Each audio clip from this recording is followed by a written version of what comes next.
Thank you for joining us for Weekdays Live with Reverend Al Sharpton. Take the time to share this broadcast right now. Tell your friends it's time to keep it real with Reverend Al. Comment your questions now in the chat or call Reverend Al Sharpton directly on air at 877-532-5797. Now stay tuned for Reverend Al. This is Reverend Al Sharpton. As you watch the broadcast, support National Action Network. Go to www.nationalactionnetwork.net and be involved. You can join, take your membership right online, www.nationalactionnetwork.net. Getting ready to start the program, but we need you to be part of the movement.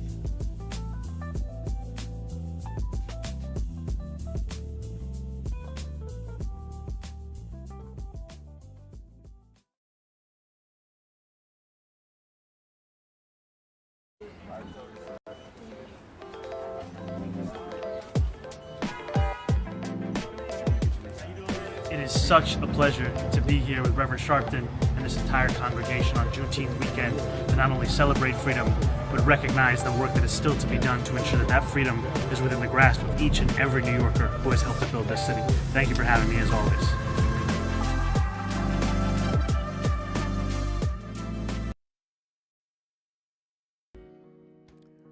July the 6th. Do you know what time it is? It's Al Sharpton's time. And for the next 3 hours, it's time to put aside all pretenses, deception, denial, or fronting. The time has come to keep it real on Keeping It Real with Reverend Al Sharpton. A very good afternoon to you all across the country. Good morning to our West Coast listeners.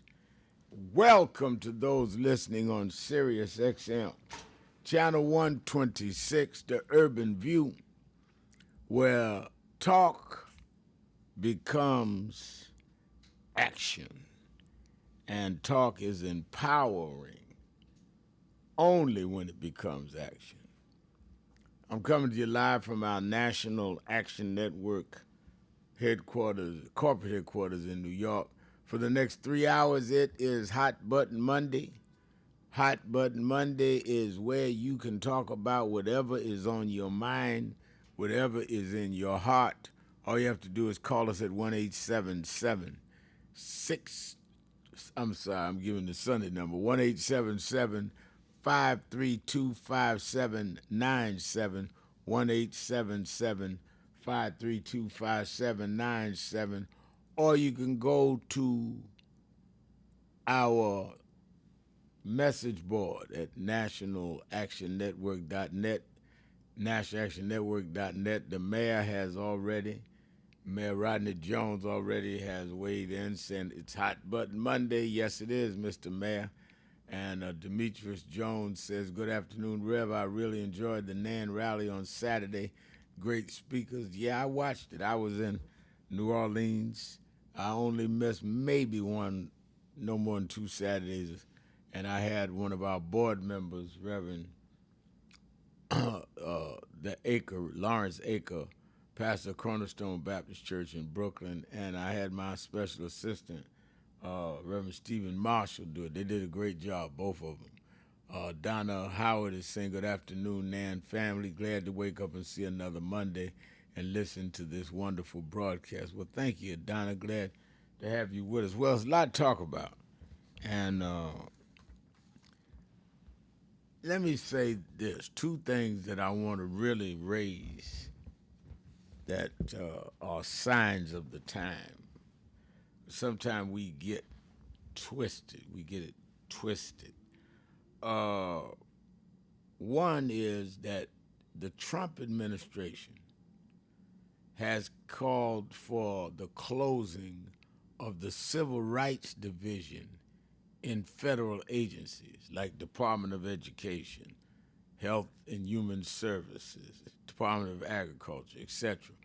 All of these departments have a civil rights division so that if people are discriminated against, people are not being promoted, they can report it to the civil rights division of these government agencies and it be dealt with, and there's a record of it.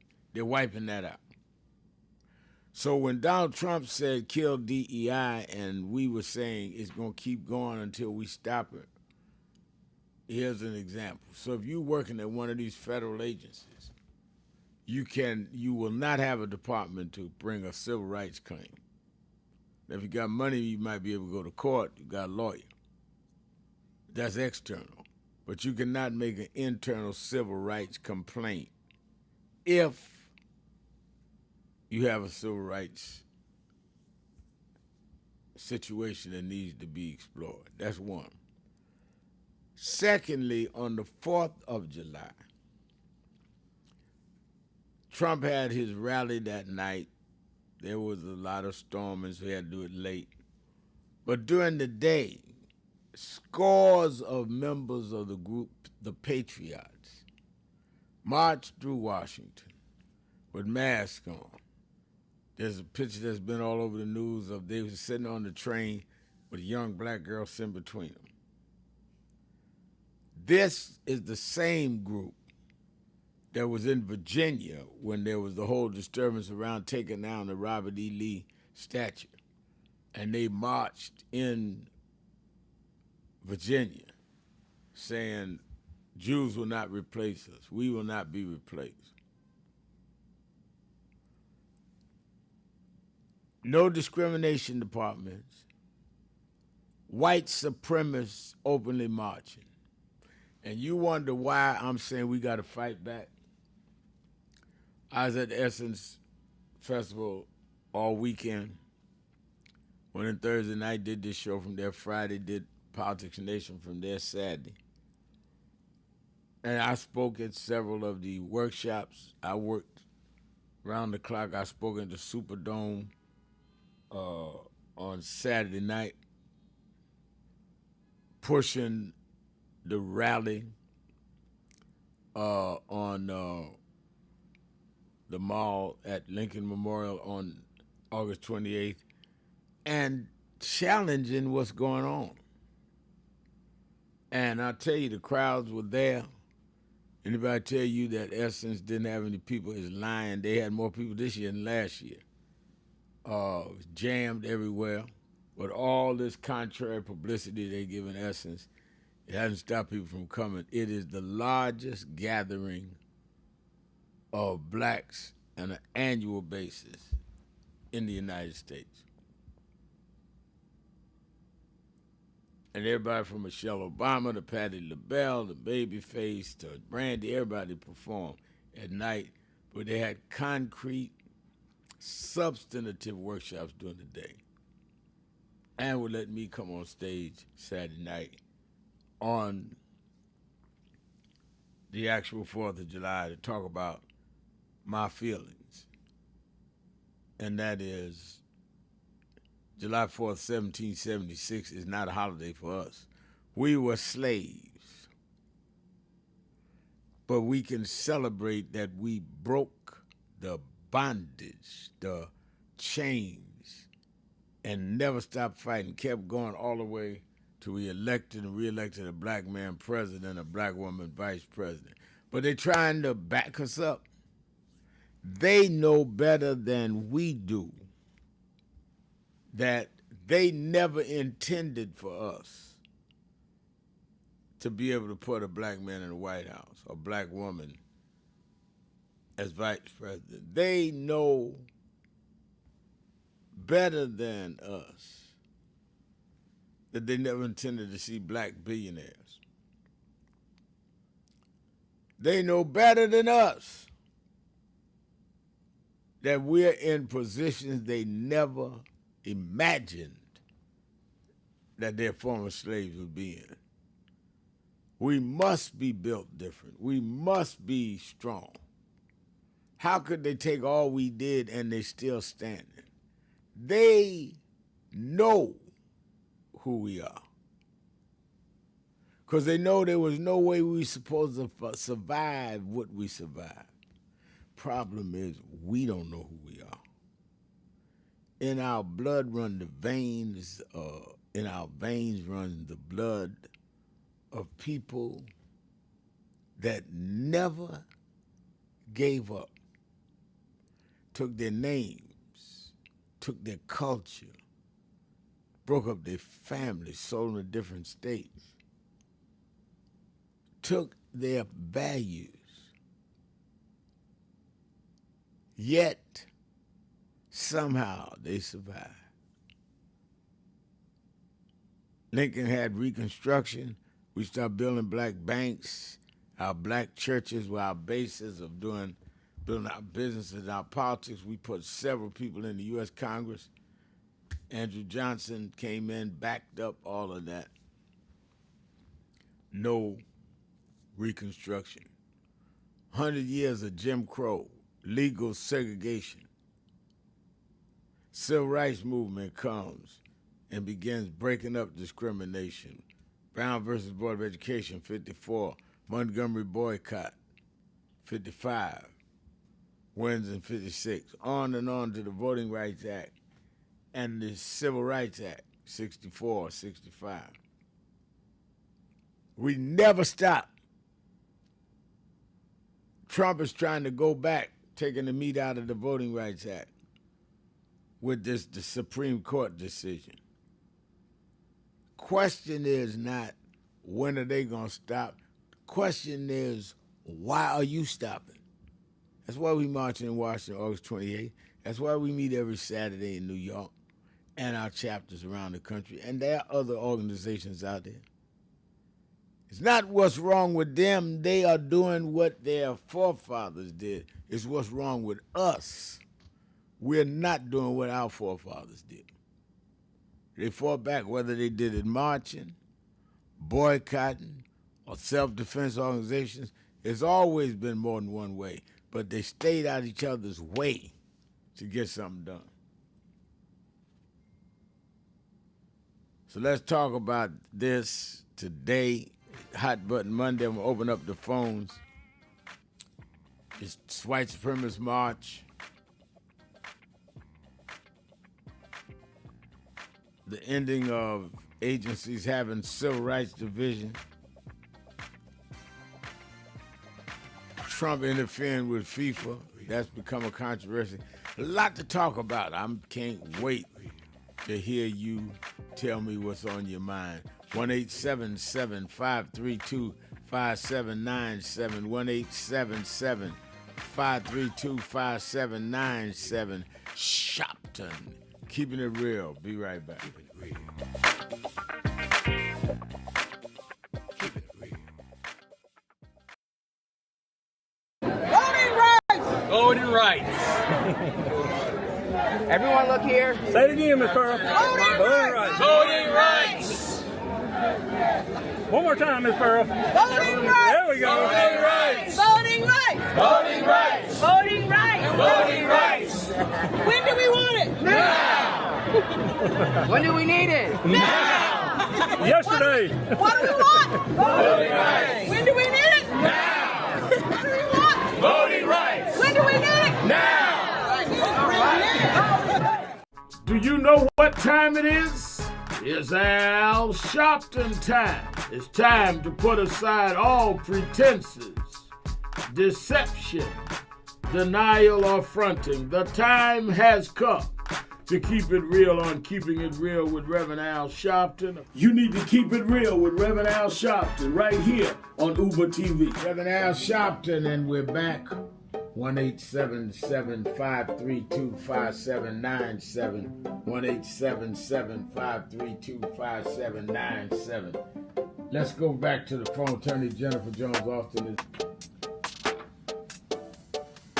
You know, every day, Monday through Friday, I do 3 hours a day on Keeping It Real with Reverend Al Sharpton. I do 1 hour on Sunday mornings with Sunday Morning with Reverend Al Sharpton. And I'm live on radio and TV with the Saturday Action Rally. 7 days a week, I talk to our people hear from them, to call in. I'm sick and tired of people talking for people that they don't talk to. So go on www.nationalactionnetwork.net. Listen to my show, call in, express your opinion. You don't have to agree with me. But let's start talking to each other rather than about each other and lecturing at each other. Let's keep it real with Sharpton. Happy 20th anniversary to Reverend Al Sharpton on 20 years of keeping it real. 2 decades of truth-telling, fearless advocacy, and keeping the people informed and empowered. Thank you for always speaking power to justice and standing firm for what's right. Here's to 20 years of impact and many more to come.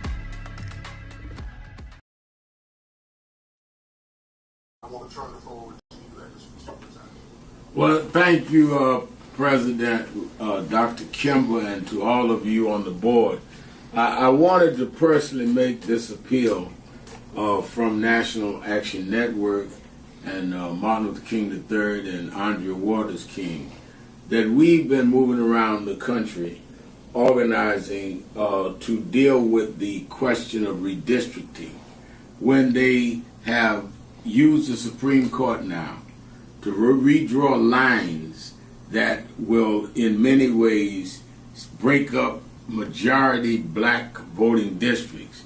It means that they dilute the strength of our community. It will cost probably 19 members of the Congressional Black Caucus. But as important, if not more important, it will not address the needs of those constituents because they don't have a block vote to say we're going to put in somebody that wants to do what is right for us or not. And that does not necessarily all the time mean a black person, but it gives them power. In Memphis, Tennessee, the majority black district congressman supported and reelected several times by the blacks there was a white man named Cohen. So we see this as an undoing of the Voting Rights Act of 65 and the Civil Rights Act of 64. So on August 28th, we've asked people from around the country to join us in Washington, D.C. for a mass march. We've had some marches and rallies in Mississippi, some in Montgomery and Selma, but we need a national march led by the clergy, led by the faith leaders, like it was in the 60s, that will say it is a moral outrage that we would, in a time like this, disenfranchise wholesale black voters by repealing the Section 2 of the Voting Rights Act and by turning the time back. We've heard from a lot of groups, but we need this to be church-led. National Action Network is appealing to you, the president. Reverend Dr. Boise Kim has been on our board for years and knows this well, and the many of you that are on the board.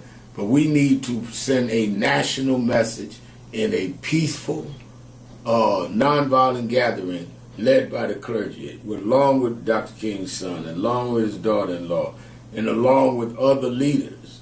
But it's time to dramatize it. We see the No Kings March. We see everybody out there rallying.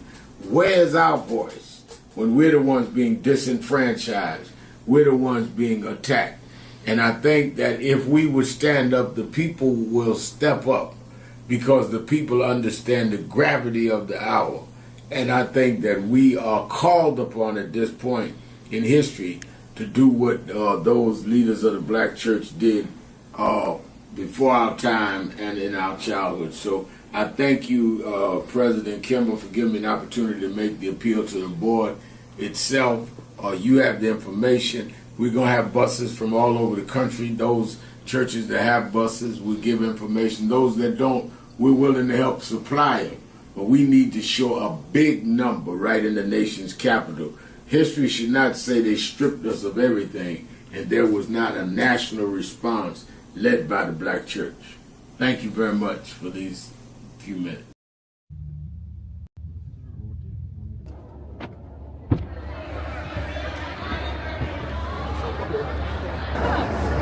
Let's get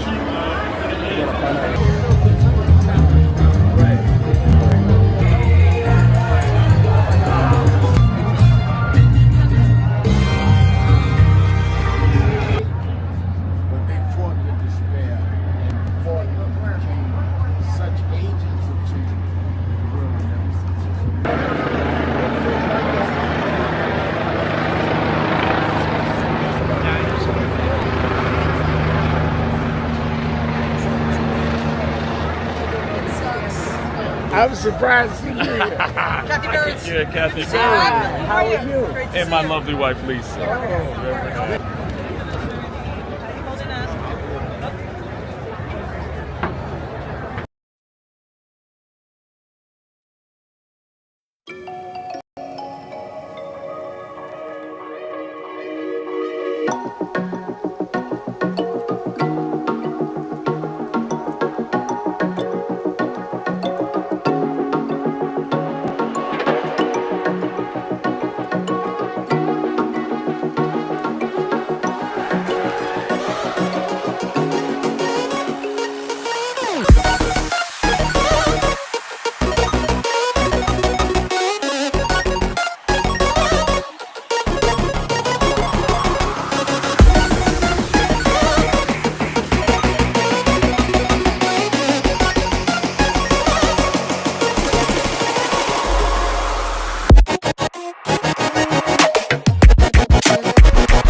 Keeping it real. Keeping it real. I'm your host, the Reverend Al Sharpton. 1-877-532-5797. 1-877-532-5797. And or you can go to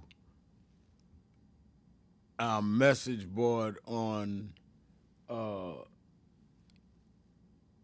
www.nationalactionnetwork.net, and you can, on the message board, send us your messages, or you can call on the phone 1-877-532-5797. 1-877-532-5797. And we want to hear from you. Pamela Williams is on the message board saying, "Thanks be to God.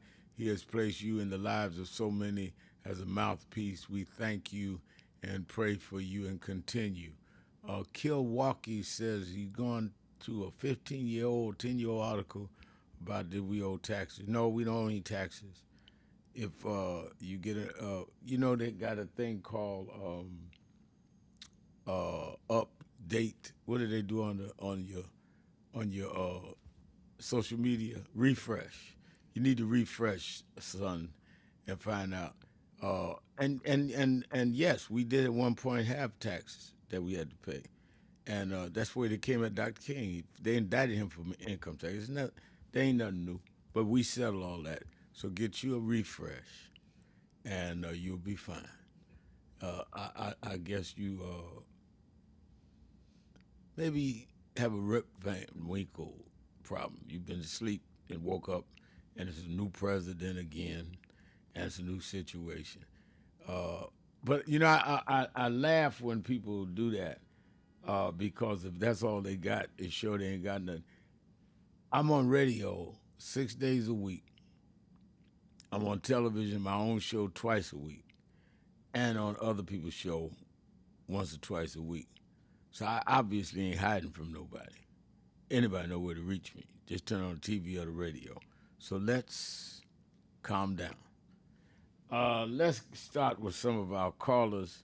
I want to really hear this whole idea of closing all of the discrimination department, civil rights discrimination departments in federal government, this whole idea of them arrogantly on the 4th of July having the patriots, the white supremacist groups marching. And I haven't even got to this whole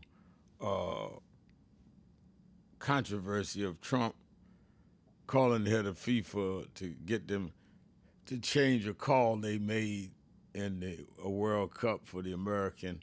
And the brother, I think it was a bad call too. But do you make one of these things? What is the old expression, two wrongs don't make a right? I think that it is telling that as this country is struggling, the unemployment numbers I was reading to you last week when they came out is terrible for them. And at the same 24-hour cycle, they had to report that he profited $2 billion with a B, while the average American is going through certain affordability crises. And I think that we need to be crystal clear on what it is that we are dealing with and why we are dealing with it. And I think that, you know, when I look, I saw Mrs. Obama was in New Orleans and talking with Kiki Palmer and for a podcast. And when I look at if the Obamas had anywhere near the scandals that Trump has had or the self-dealing that he has done, they would have taken them out of the White House.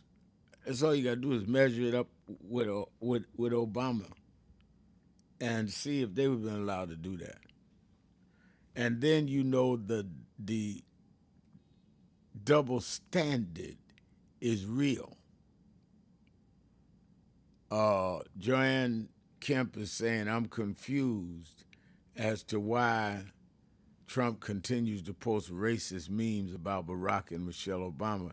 It's immature and childish. You'd think the POTUS would have enough to do. You would, but I think he's obsessed with the fact that blacks were in the White House, in the same resident suite he's living in now. Blacks. He can't get over that. That a black was as refined and well prepared as Obama. And that polling shows Obama is still more popular than him. See, I've known and fought with Donald Trump 40 years. He's one of the most insecure people. That's where his narcissism comes. He overdoes it because he's really insecure. So anytime you got a person that everything's about them, put my picture on the building here, put my name on the Kennedy Center, put my face on the $250 bill. I mean, you need all this validation to feel valid. Something wrong. Something wrong. What, daddy didn't hug you? I mean, something's missing here. You're 80 years old in the middle of the night, tweeting stuff, putting stuff on social media, Truth Social, that a child wouldn't put. Francis Pungalo is saying, why don't you morons get over it? Go, Mr. President Trump, tell Obama to pay those contractors. Pay what contractors? Do y'all even have good sense, Francis? Here's somebody gonna hit my message board. It said, tell Obama to pay those contractors. I mean, why are you saying Obama should pay what contractors? I mean, are you all right?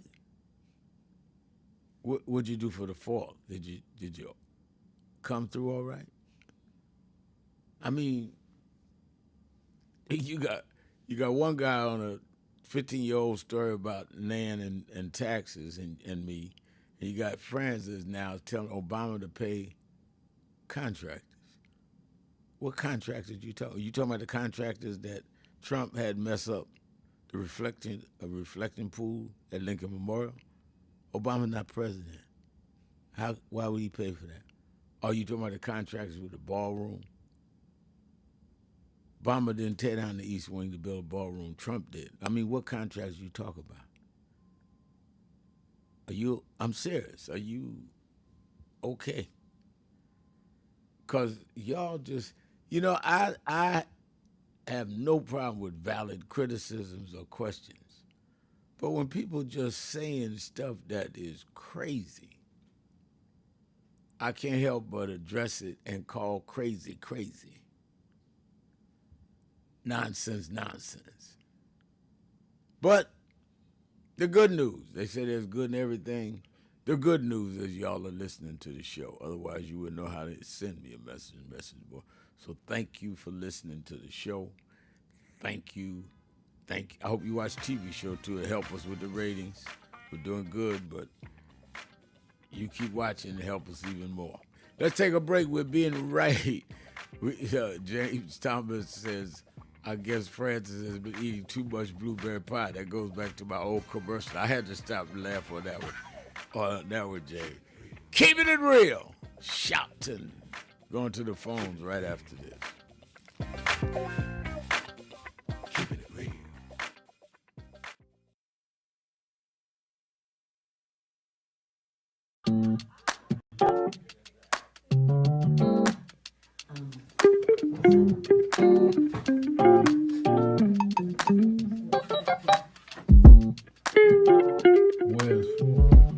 I see I'm in today's New York Times word puzzle, and they're asking what is Al Sharpton's title for short. It's Rev. I didn't know everybody knew that. But the people in the New York Times, they didn't call me Rev. They should call me Reverend. No.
Centering itself, the millions to billions, give a sense of value. Our history is worth. We're not a worthless people. We're not a people that are just some ghetto drugs. You know, sometimes in places that we were desperate. And this one shows us that we are.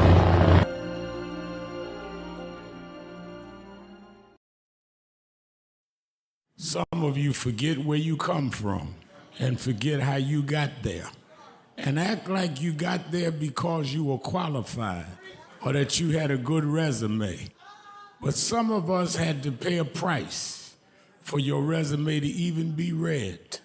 Some of us had to take nights in jails and licks upside the head or shut out of boardrooms like Byron so you could walk down red carpets and act like you got there by yourself. So I received this award with a special, special place in my heart and on my shelf because I'm getting it from a freedom fighter who never forgot where he came from and how he got there.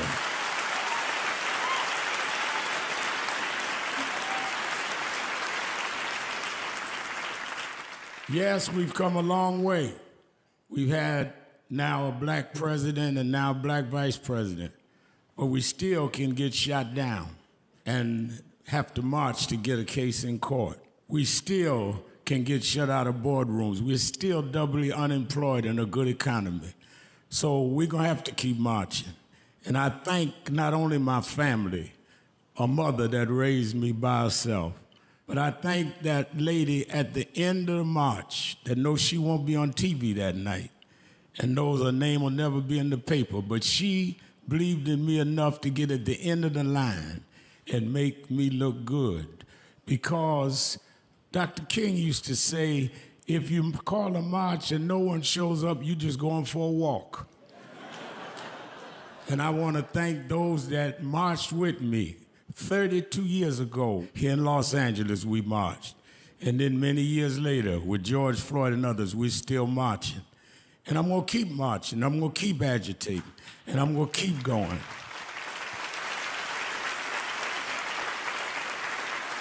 Until we don't have to do it anymore. Eddie, known you a long time, Mariah, Chris and your kids. And I promise you this, the only thing that I really live for is I get up with this dream that every bigot, every racist, everyone in this country that hates will say, damn, he's up again.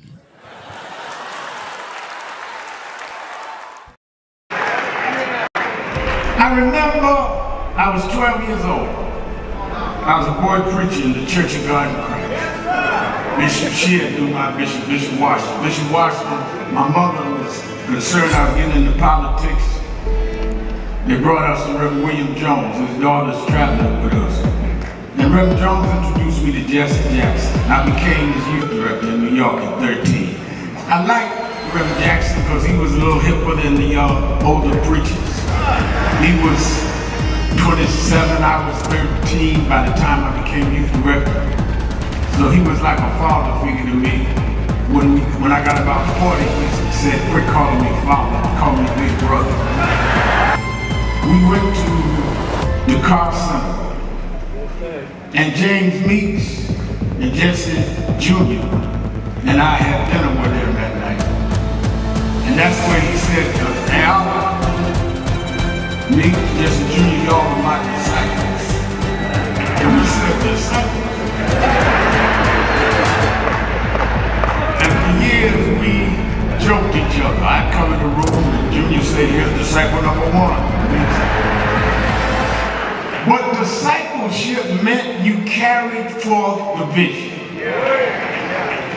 The next day, he took me on the ferry to Goree Island, Mrs. Jackson. On Goree Island, he showed me where the slave camps were. And I will never forget, he said, Al, you see what that artifact is? I said, what's that? He said, they call it the door of no return. When you go through that door, you either made it to America to slavery, or you died in the Atlantic. The door of no return. But I talked to him about 3 years ago, and I reminded him, I said, remember when you brought the Reverend Al Sharpton, and we're back. It is Hot Button Monday. Whatever's on your mind, whatever's in your heart. DJ Biggs did text us to say that it has been reported that at least 7 subcontractors have reported missing payments or costs overruns during the construction of the $850 million project in regarding to Obama's library. Oh, I guess you were trying to make sense out of the person saying tell Obama to pay the contractors. I think that has been clearly said by the Obamas. They hired a contractor. He's hired the subcontractors. And whatever discrepancy that the contractor is saying the subcontractors didn't do certain work and he ain't paying for is between them. It has nothing to do with Obama. Barack Obama hired the contractors, paid the contractors. And it's just like right here with Nan. If I hire somebody to do some work at the new building we bought and the general contractor says the guy that's doing the electricity didn't do it right, you can say, oh, you want Reverend Sharpton should pay me. I'm already put the money with the guy that's handling that. So a little twisted to say Obama ought to be paying subcontractors. By definition, the subcontractors mean they're working for the contractor. All right. Thanks for the clearing it up, DJ. At least you put it in the realm of making sense. I thought the guy was crazy. He's off, but he's not crazy. All right, let's go to the phones. It's Hot Button Monday, and we want to start. We always blessed when we start our calls of the week with Miss Eunice. Miss Eunice, my dear friend, the beloved Miss Eunice in Chicago, Illinois. Miss Eunice, you're keeping it real with Al Sharpton. Hello, Rep. How are you? I'm doing well. How are you? Well, I'm suffering with a case of sciatic nerves, but God is good. He's a healer. Yes, he is. Yes. You know, Rep, I continue to hear those who say the Democrats are not doing anything. Please, someone, what are the Republicans doing? They are doing all they can to destroy democracy. They are the most disgraceful people I've ever seen, liars and enablers. And there are no checks and balances. And Supreme Court is also ridiculous. And we are in a crisis. The Dems are trying to bring out the Epstein files, Trump lies, and on and on. And can you imagine these nationalists are walking around with masks on the trains and everything? Imagine. And they gave masks. They were on the train. I saw that was in New York. Yep.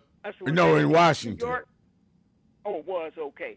And also, they gave Black Lives Matter particular heck, I'm telling you. And one thing I can say, we need all hands on deck midterm. And Trump is getting away with more and more every day.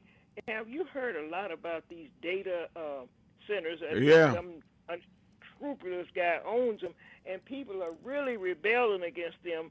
And it makes sense for us to all get out there and vote, because things are not going to get any better. They're going to get worse before they get better.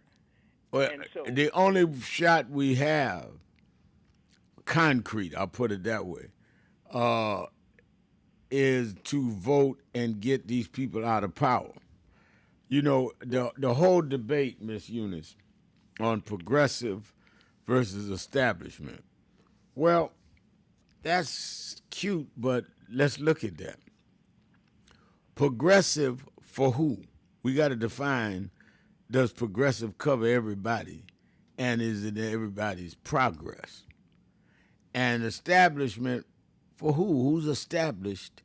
Who they call progressive has been an establishment as long as the people they calling establishment. Liz Warren, Bernie Sanders are progressive. They part of establishment. They've been in decade and a half, 2 decades in office. So rather than get off in some side talking, we need to vote, get these people in. I'll openly say I want to see Hakeem as speaker, because then we are at least debating within the realms of people that want to see things done. So you're absolutely right there. We got to vote. And one final thing. Miss Bush, I think she's from Missouri. She's trying to win her seat back, and she is uncertain whether she would support Hakeem or not. You know, if so, she should be ashamed of herself. And thank you so much for taking my call. All right, thank you for calling. And you know, I don't know. I've not talked to. I think her name is Cori Bush, but I don't know if you're not voting for Hakeem. then who you gonna vote for? To be speaker. I mean, I don't get it. The quote, if Akeem is too established, and you think the second or third person is not, I mean, what? Make it make sense. Akeem Smith on the message board says, "Afternoon, Reverend Sharpton and message board. I was watching all of your sermons on YouTube, Reverend Sharpton. I must admit, I didn't know how well you can preach the gospel." Well, I started as a boy preacher. That ain't a press release. I started preaching when I was 4 years old. Washington Temple Church of God in Christ. I ain't talking about I was just preaching in the bathroom. I was in front of live audiences since I was 4 years old. In Kojic, you had to preach. And I was that before I was an activist. And I never stopped. I preach now every Sunday somewhere. Like Reverend Jackson and others, I chose not to pastor my ministry, civil rights. But I'm in somebody's pulpit every Saturday. I'll never stop preaching. I was called to preach first. And, yeah, you can go to YouTube and see me in the church preaching now, all the way till back then. That's when I went on the road at 9 with Mahalia Jackson as a boy preacher. I didn't know about civil rights then. My first calling was that. Was preaching. Ministry became my social justice way of making the word flesh. But I'm a preacher, and I don't apologize for it. Let's go to Brother Jacob in Philadelphia, Pennsylvania, WURD. Brother Jacob. Hey, peace be unto you, Reverend Sharpton, and your global listening audience, man. Peace Hey, unto look, you. Reverend Al, all I got to say, if they don't know, they better ask somebody. You've been preaching for a while, and it's just you preach just natural, like you breathe. So that's when you know the anointing is on you, right? Yes, sir. But look, you know, Reverend Al, our 400 years, I'm talking about black people in this America, is one of the greatest stories ever to be told, okay? I heard, what you were saying when you first came on, right? Out of all that we went through, still we rise, right? So, I mean, that ain't no small thing. That's actually miraculous. But, and we look at Almighty God has given us some of the greatest leaders that ever walked the planet. I mean, I'm talking about 400 years here. We can name names coming down to Reverend Al Sharpton, that's right here on the battlefield today, right? We ain't got no excuse not to build the infrastructure needed for our people in these Americas. I'm talking about black people now, right? We ain't got no excuse. So we got to get to working is what we got to do. And as for that racist march in Washington the other day on the 4th, my sheikh, in Islam, you'll hear Muslims say they have a sheikh. That means religious leader. My sheikh was W.D. Muhammad, the son of the Honorable Elijah Muhammad. Right. God forgive both of them in their sin, right? Because Imam W.D. Muhammad was the leader of the Nation of Islam, right after the Honorable Elijah Muhammad, his father, passed away. That's correct. And it was in the teaching that it would be that way. It was nothing that we didn't know. This was in the teachings of the Honorable Elijah Muhammad. But, let me say about them boys marching. The Imam used to, in the last part of his life, he was telling us about a concept he had called shared freedom space, right? And he was telling us how in this America, we're going to have to come to understand what something like shared freedom space means. And them boys, even though they was on there, and I seen that picture with the young black woman there. Yeah. But let me say this here. They knew something about shared freedom space because they knew had they laid a hand on her, let's say, that march wouldn't have taken place, right? Right. Because, and I'm not talking about uniform people. I'm talking about good Americans, white and black, from just the neighborhoods would have interceded, But so they know about shared freedom space. Just here at Juneteenth, I watched the FOI and the MGT. they had drilling. You know, I was FOI back in the early 70s, right? And we had drilling. You know, that's one of the things. It would bring our minds to one accord and to be able to respond to leadership. And that's what we got to learn, too, the disciplines of leadership. You know, like you lead NAN. Right. And NAN is out there making it do what it do. So when you're blessed with good leadership, that's a blessing. The bottom line is we going to have to do, you know, on our money, Reverend Al, it says, God bless America. And we already know God ain't going to bless no mess. So, and when we become, you know, America young, but the scriptures say when I became a man, I put away childish things. That's right. And that's what we have to do. We got to put away this childish stuff and come to peaceful agreements to live in this country, because it's all of ours, and everybody gonna have a spot, and live in peace. What you say about it, Rev? No, I think you're absolutely right. Thank you for your call. I think that it is absolutely correct that if we keep going, I believe that not only we can make a difference, we can make this what it needs to be. We live a life that our grandparents never felt we could get to. We got to do the same for our grandchildren. Let's take a break. We'll be right back, keeping it real. Sharpton, right after this. Keeping it real.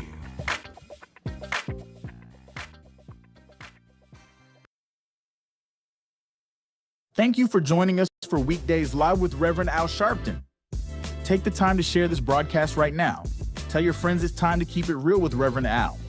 Comment your questions now in the chat or call Reverend Al Sharpton directly on air at 877-532-5797. Now stay tuned for Reverend Al.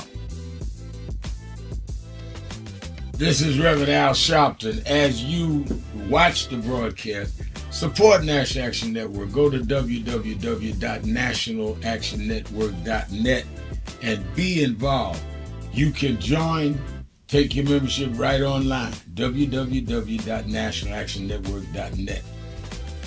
Getting ready to start the program, but we need you to be part of the movement.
The only thing that will matter 2 minutes after you gone is what you did for more than yourself.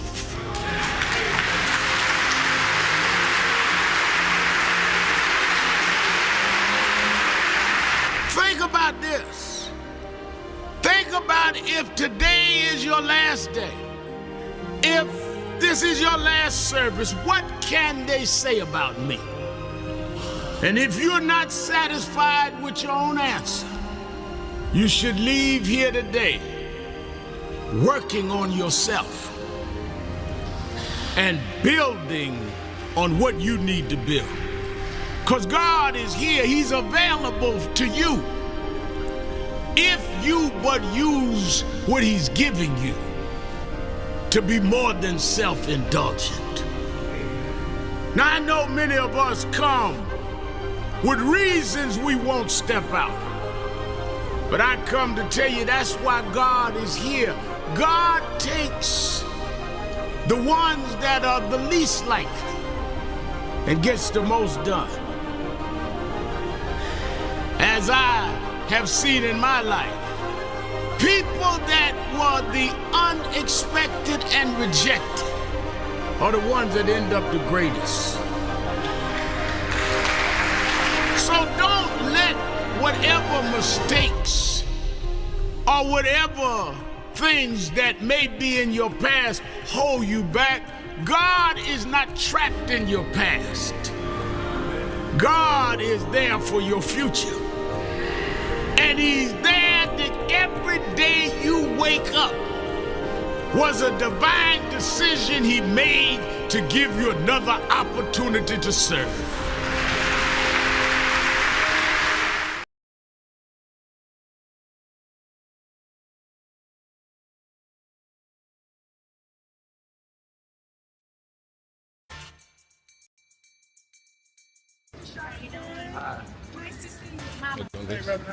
How you doing, sir? All right. It's Claudette Williamson from Atlanta, Georgia. And the last time I saw Reverend Sharpton was in New York City at Sylvia's. And my sister and I pretended that we needed to go to the bathroom so we could go in and see him and say hi for distance. I'm okay. You look great. My name is Claudette. New York City was Sylvia's. Oh. My sister told our house, can I get a picture? So we can see. Wave at you, and today Lisa? Yes. Oh, the picture. We're her children. Thank you all.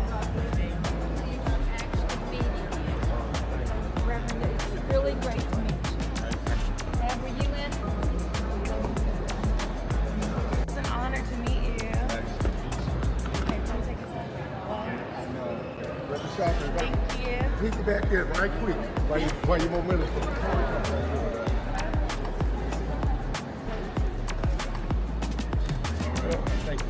One more, please. My name is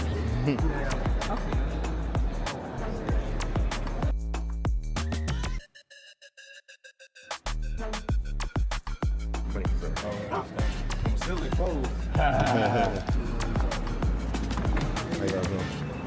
Oh my God. How you doing? Oh, come on, man. I gotta get a phone. All right. Appreciate you, man. Have a good one, man.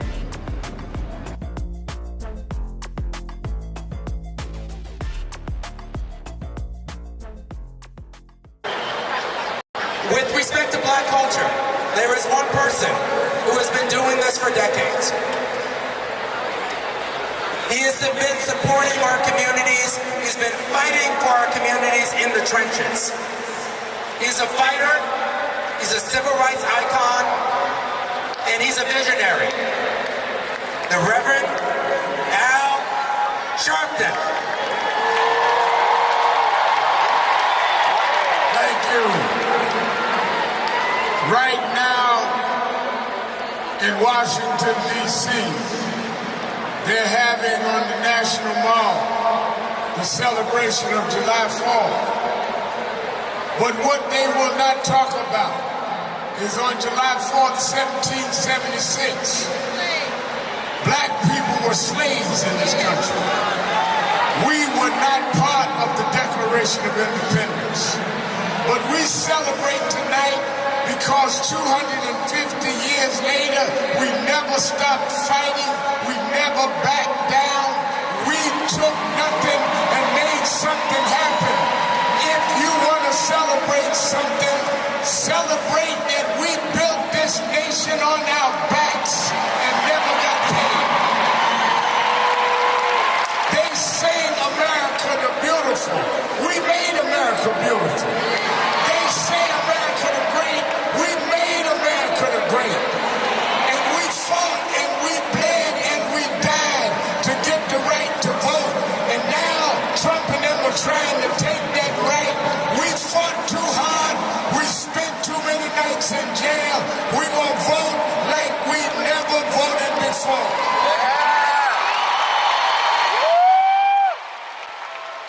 Today, a group called the Patriots marched in Washington with Confederate flags. Well, on August 28th, Martin Luther King III now having a march in Washington on the day his father gave the I Have a Dream speech. I want everybody to be there. We're going to stand up and show the dignity of our people. We're going to show that we are going to never back down. We won't bend, buckle, no matter what they do in the Supreme Court. We're going to win in the court of opinion. And let me say this. Don't take for granted that you're here tonight. They tried to, in every way they could, criticize Essex, criticize Rich Lou Dennis, but they don't understand that the harder you hit us, the harder we fight back. We're the children of people that took nothing and made something happen. You can't beat us down. You can't turn us around. We will be the essence of what happens in our culture. Lastly, I've been at every Essence Festival since 1995. I came that year with my mentor, and we spoke. Well, he died in February of this year, but I want to continue what he taught us, because even when times look bad, even when they look dark, I remember what my mentor taught me, Reverend Jesse Jackson. He said, keep hope alive. Even if you can't figure it out, keep hope alive. Even if it doesn't look like you can make it, keep hope alive. In memory of Jesse Jackson, say that with me tonight. Let him know on July 4th from New Orleans, keep hope alive. Keep hope alive. Keep hope alive. Keep hope alive.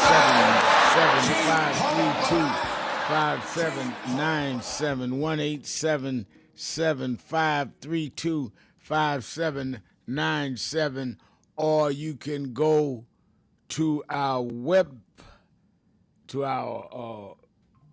message board and call and write in a message, and that is at nationalactionnetwork.net. nationalactionnetwork.net. Let me say by way of announcements, I didn't do announcements. We got back and forth on the calls. Don't forget Politics Nation every Saturday and Sunday. And I did the show from New Orleans on Saturday night, and I did it Sunday night, back Sunday in New York. And all weekend, like I tell you, I had the one that upset the primary, and one in the Midwest. He became the Democratic nominee of Colorado. I had him on, had members of Congress on, and others dealing with these issues of disenfranchisement, how we deal with Trump, and the whole battle of back and forward between the so-called progressives and the so-called establishment. Real issues. I hope you watched it this weekend. I am certainly going to dig deep into it. And I dealt with this Sunday night, too, about these patriots marching through Washington, which is why it is important we show up in big numbers. Trump has had his fireworks rally with all these people. They had the Christian right had their rally. Where are we in the Washington? Where are we? Why do you think anybody's going to pay attention to our issues or think that we're concerned about our issues if we're not bringing it to the nation's capital? So go to nationalactionnetwork.net and say, I want to come to the march August 28th. Is there a bus near me? I'm ready to organize a bus. Can you help me? Where do I go if I come on my own? Sign up at nationalactionnetwork.net, August 28th, 10 a.m. We must show our strength. And, of course, Saturday action rallies every Saturday.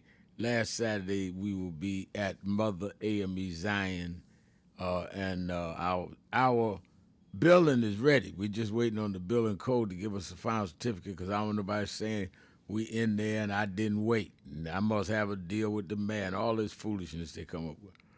So we expect to be this Saturday will be our last Saturday. I will be there. I want to thank Reverend Lawrence Aker and who pastors Cornerstone Baptist Church in Brooklyn, a historic church, fine message he gave, and my special assistant, Reverend Stephen Marshall, who gave the opening message. He did a great job.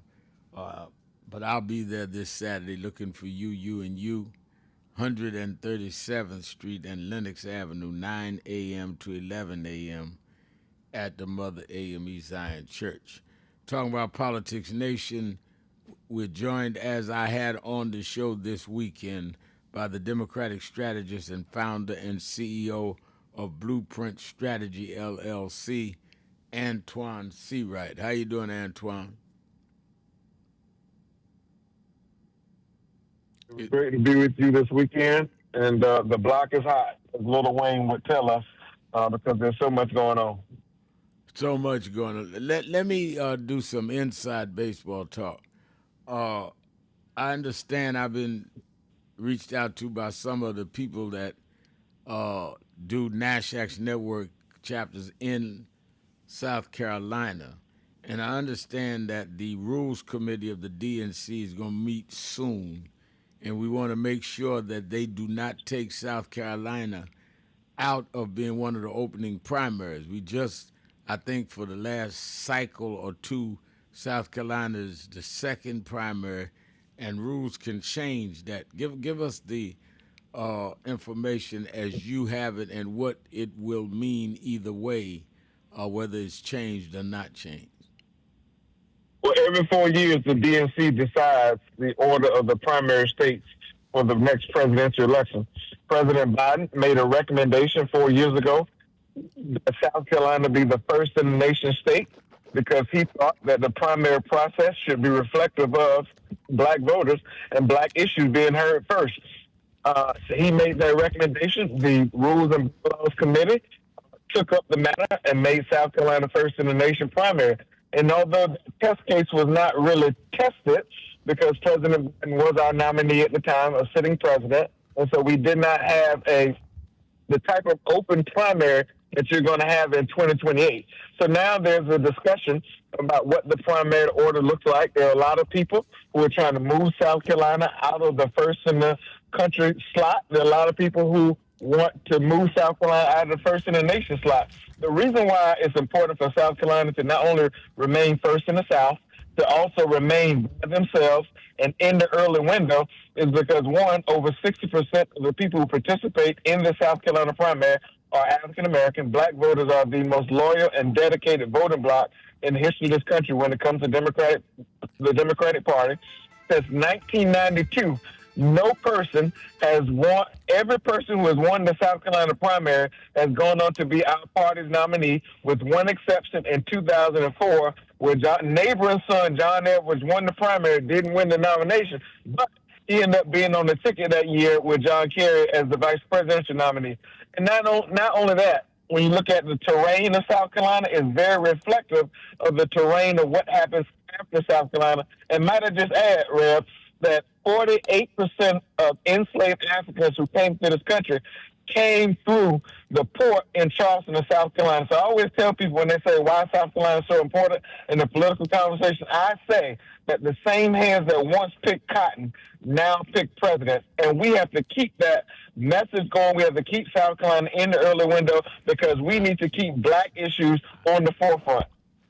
Absolutely right. And I certainly am going to be weighing in heavy on every way that I can from the radio show, TV show, and I think we're going to write and ask to talk to the Rules Committee when they meet. I think it is vital. I think it is important, and I think that it is something that we all ought to engage.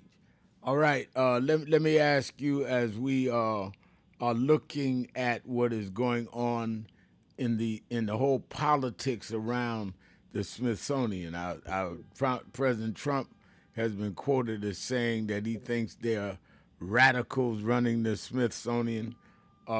He's trying to close the Civil Rights Division of every federal agency.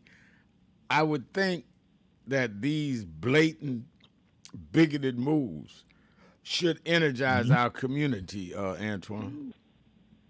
Well, it's so important for us to tell the story because we are in a surround and drown environment, and there's so much going on. It's the news that we don't hear is the news that impacts us the most. So yes, you're right. And we have to call it what it is. It's just racism. What Donald Trump is trying to do, he's trying to erase and replace history and people and products that tell the story, the deep, dark, nasty parts of American history that he and others want to ignore. And this is just a continuation of the work that he started in 2016. This is amplification of what they printed that they were going to do by way of Project 2025. So it should not come as a surprise to anyone.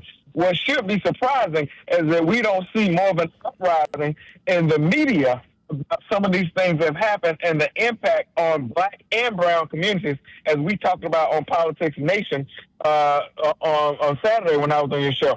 These things have major consequence on Black and brown communities when Trump make these type decisions. And when there's no accountability and there's no responsibility that comes from the legislative branch of government, he says it's open season on Black folks and brown folks. Right.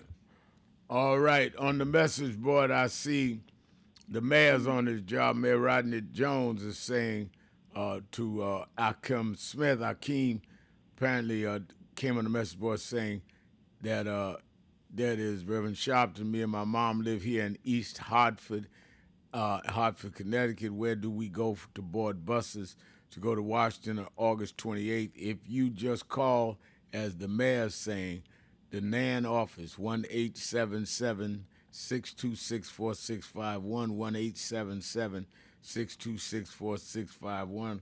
Let them know you spoke to me on radio and that you are in Hartford. Where do you go? And they will give you the closest bus or tell you who's organizing in that area. I'd love to meet you. I meet you through the message, but I'd love to meet you and your mom. So make sure you do that and let them know we talk about you on the air. All right, let's get ready to take a break, and we'll be right back. It is Hot Button Monday, keeping it real. Shopton, be right back.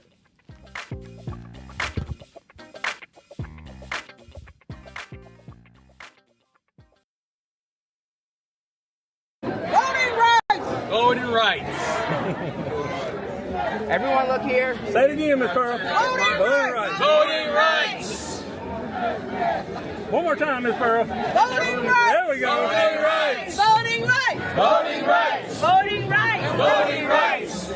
When do we want it? Now. When do we need it? Now. Yesterday. What do we want? Voting rights. When do we need it? Now. What do we want? Voting rights. When do we need it? Now. And I think that is extremely important about the funding. But I also want to add how they're changing what can be taught. You have states outright saying you can't teach Black history and you can't teach certain other histories and the curriculum. You have this administration that is literally taking out exhibits from the Smithsonian. So we have not only an education problem in terms of resources, we have an education problem in terms of curriculum and what people are being taught. So I have one grandchild, 6-year-old. When he gets to high school, it may be just against the law for him to learn about certain parts of American history, which includes Blacks. We want to talk about slavery. We want to talk about the good side of America. Well, what does that mean? That's not history. Everything was not good. And I think that that is the threat that we've got to fight, which is why we've got to fight with the courts and the streets, because they're literally changing the textbooks as we go.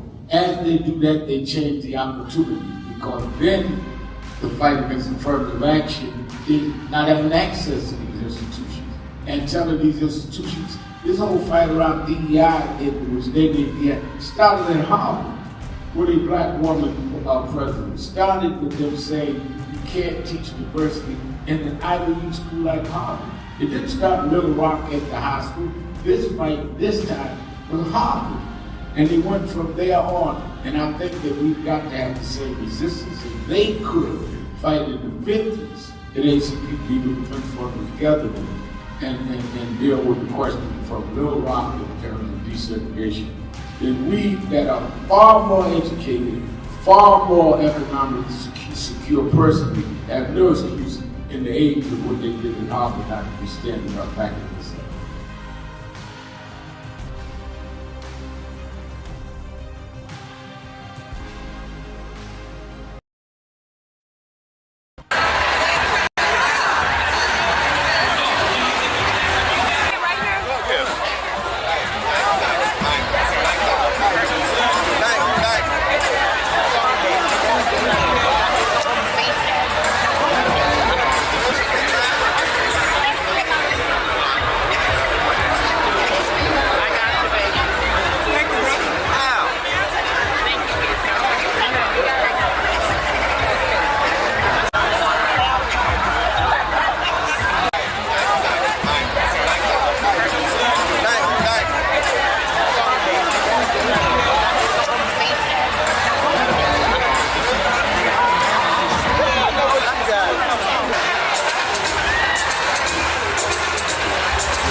We need some room.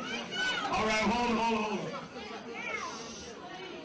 Michael Jackson is the highest selling artist of all time. No one has sold more records in the history of the planet than Michael Jackson. But Michael Jackson said he said to us, he did not want to just raise the issue of what's happening with him. He said that artists all over the world need people to stand up and protect their rights. And he said, Reverend, if we're going to stand up, if it's for all artists, I'm there. As you know, there's a big rally his fan club is doing this afternoon. But he said, I'm coming to Harlem this morning to meet with community leaders because we want justice in the music industry for all artists. Now there'll be some that say, oh, Michael, are you doing this only because of your situation? Michael came to Harlem 2 months ago for the DNC. Now he comes for his own peers because we discussed it. Kathy and I talked about how we watched James Brown struggle, Little Richard struggle. We've seen artists, black and white and Latino struggle. Somewhere this has to stop. We do not buy records. We do not buy CDs to give money to the company. We buy it to support the artists that we like. And we want the artists to be free. We don't want the companies bigger than the artists. We want the people respected and the stars that we make stars to shine in the galaxy for us. And let me say this is the 4th of July weekend. Michael Jackson is an American story. Him and his family rose from Gary, Indiana, to where he's an icon all over the world. Didn't no one give him anything. He sung, he danced, he created, he produced, he spent hours in the studio. No executive did that for him. You do not have the right to take from someone what you didn't put in them. He created where he is. We appreciated it. We didn't hear about Michael when he got to Sony. We knew Michael with ABC when he was in Gary.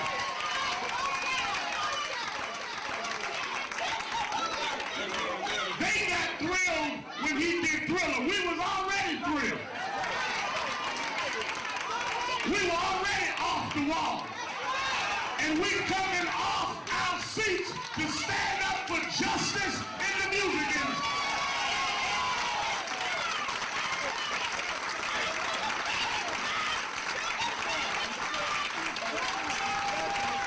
Let me say one more thing. Keeping it real, keeping it real. I'm your host, Reverend Al Sharpton. Antoine Seawright is our co-host. Antoine, let's go back to the phones. Let's go to Don in New Orleans, Louisiana. Don. Yes, Reverend Al. Reverend Al, yes, Brother sir. Minister Seawright.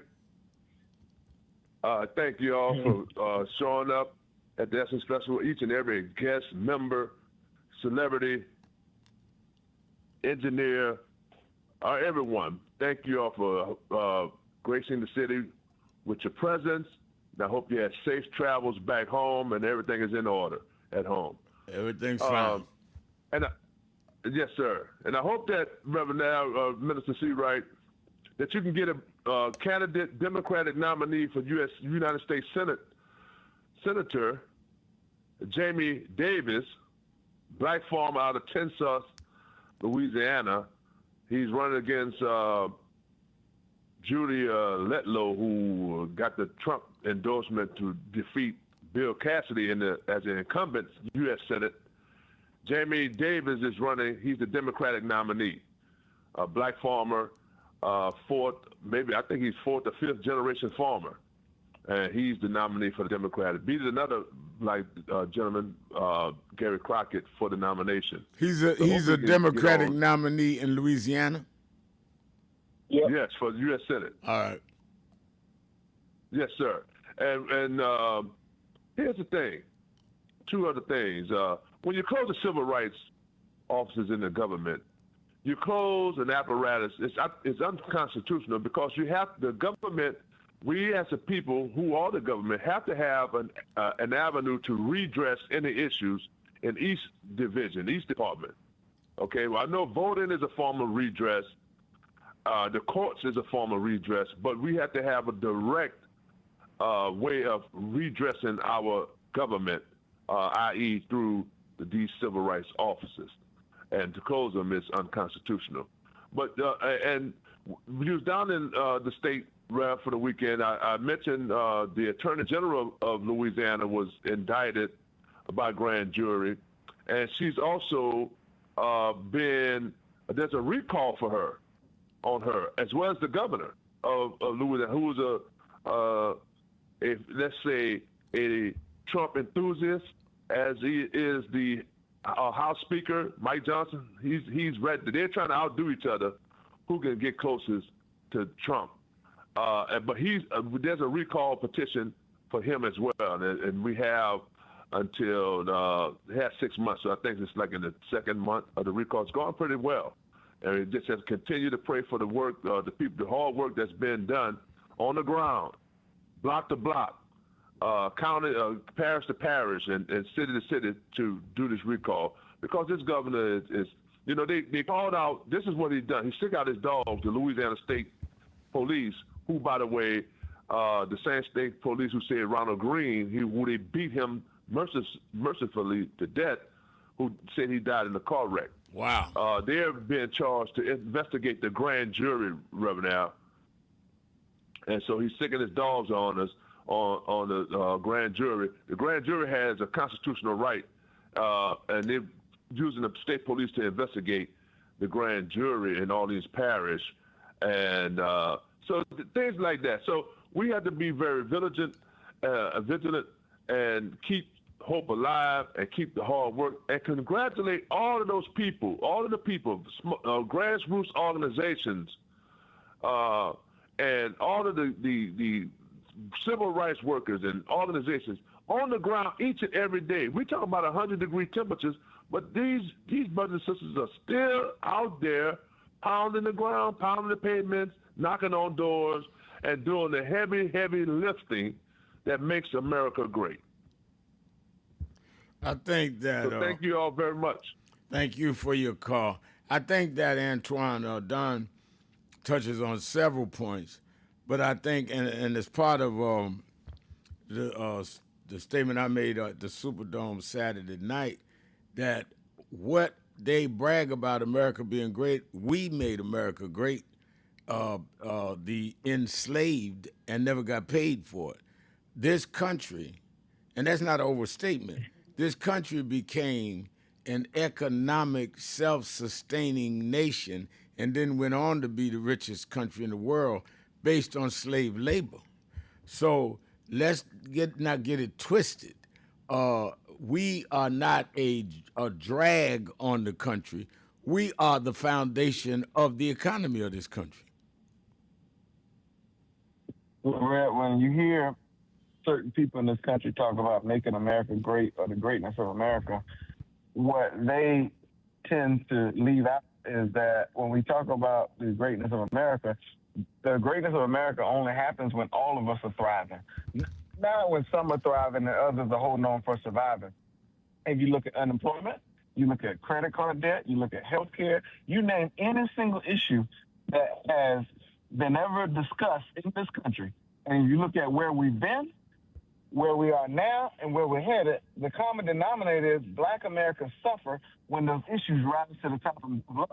That's not the greatness of America. The greatness of America is when the playing field is level, when access to affordable, quality healthcare, housing, you name it, is accessible for all of its citizens, not just some who can afford it. And that's why we've got to recommit ourselves to pulling out the greatness of the country by putting America back on track towards progress.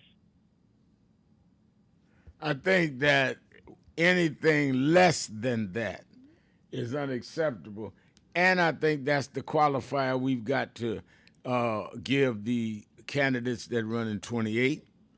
And that's whether they run for president, Senate, governor, whatever it is. And I think that we cannot allow others to bring us out of talking about our interest. And I think that, this whole thing, I'm very troubled by the media trying to make this about DNC versus DSA. Well, I want to know the representation in our community in either. And I've said that to DSA people. Wait a minute now. Where is the group, board, council that runs this, and what does that look like? I want to know who's in charge of this. Y'all spending money running candidates. Who in charge? I agree on the affordability. I agree on the issues. But I want to know who's in charge. And I'm not one to just jump because somebody holler jump. Mm-hmm. Let's take a break. Be right back. Keeping it real. Sharpton. Be right back.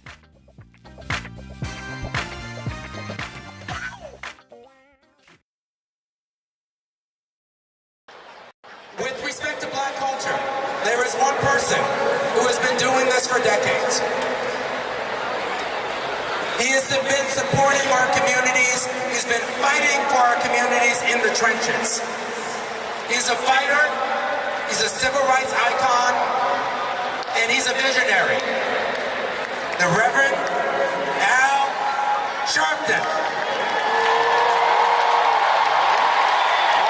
Thank you. Right now in Washington, D.C., they're having on the National Mall the celebration of July 4th. But what they will not talk about is on July 4th, 1776, black people were slaves in this country. We were not part of the Declaration of Independence. But we celebrate tonight because 250 years later, we never stopped fighting, we never backed down, we took nothing and made something happen. If you want to celebrate something, celebrate that we built this nation on our backs and never got paid. They say America the beautiful. We made America beautiful. They say America the great. We made America the great. And we fought and we bled and we died to get the right to vote. And now Trump and them are trying to take that right. We fought too hard. We spent too many nights in jail. We will vote like we never voted before.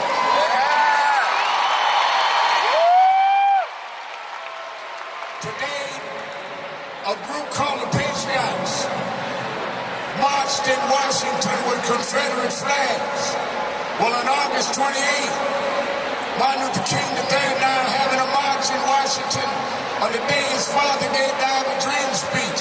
I want everybody to be there. We're going to stand up and show the dignity of our people. We're going to show that we are going to never back down. We won't bend, buckle, no matter what they do in the Supreme Court. We're going to win in the court of opinion. And let me say this. Don't take for granted that you're here tonight. They tried to, in every way they could, criticize Essex, criticize Rich Lou Dennis, but they don't understand that the harder you hit us, the harder we fight back. We're the children of people that took nothing and made something happen. You can't beat us down. You can't turn us around. We will be the essence of what happens in our culture. Lastly, I've been at every Essence Festival since 1995.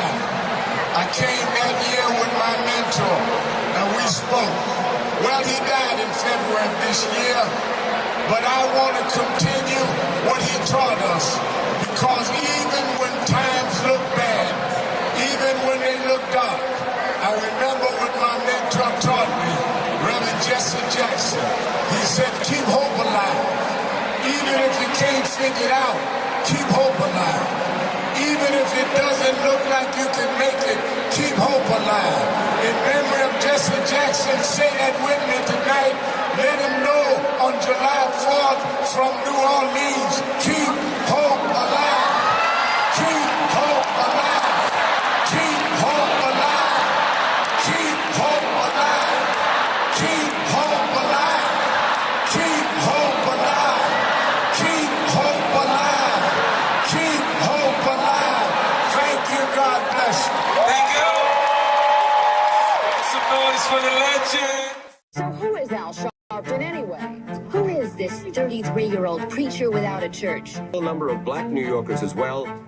He is little more than a pudgy exhibitionist who can be counted on to show up, bullhorn in hand, at every racial incident.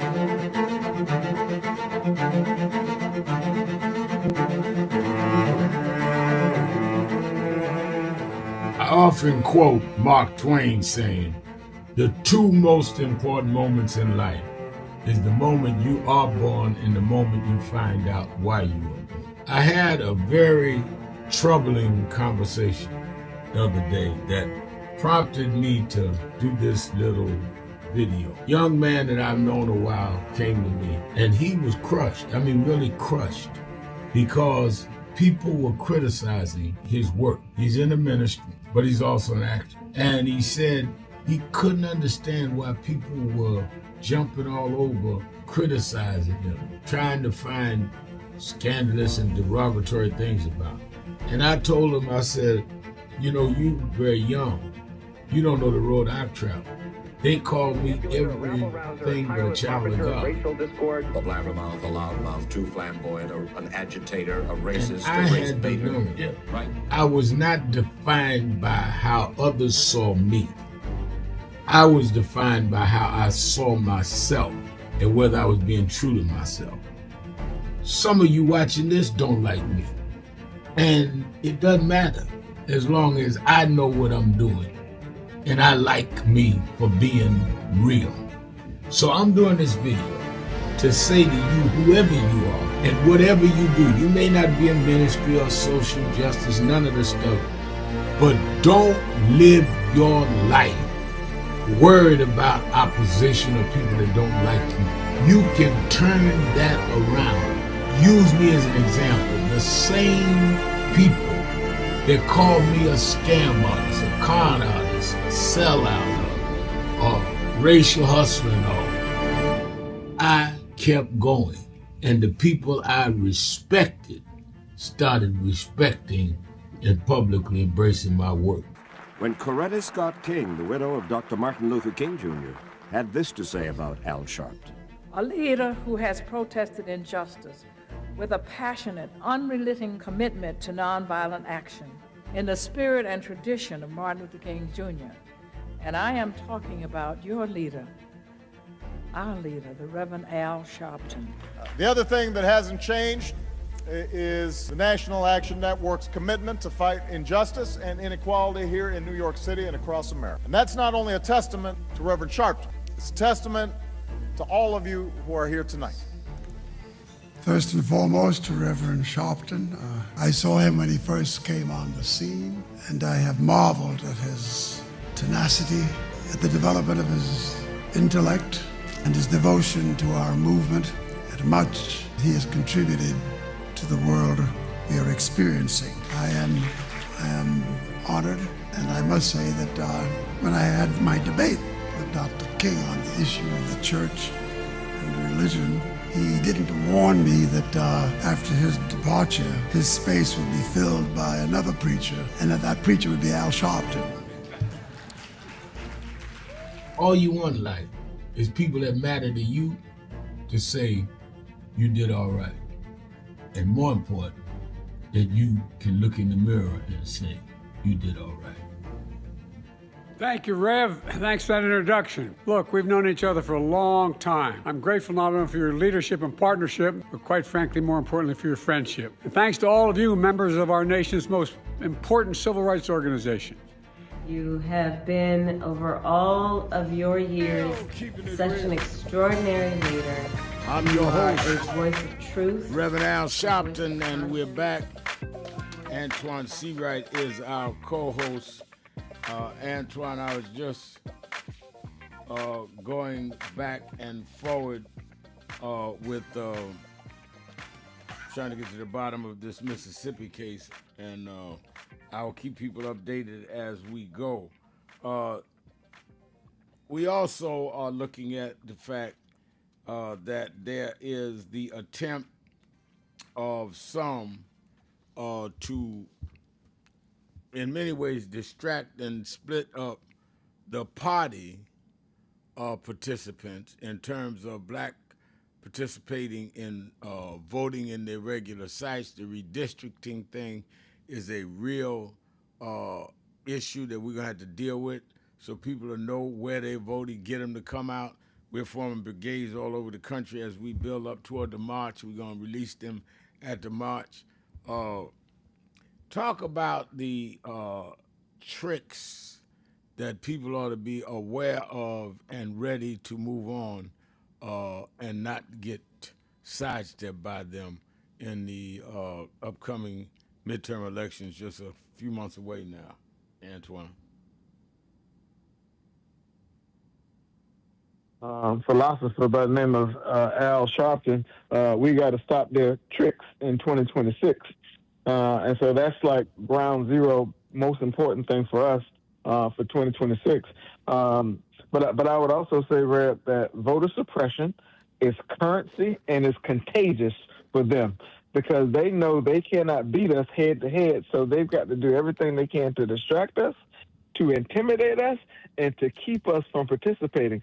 So you see this executive order by President Trump to ban mail-in voting. You saw what they did with the Voting Rights Act as they continue to gut it. You've seen what they're trying to do in terms of racial gerrymandering by eliminating black congressional seats all around the country, and they're not going to stop there.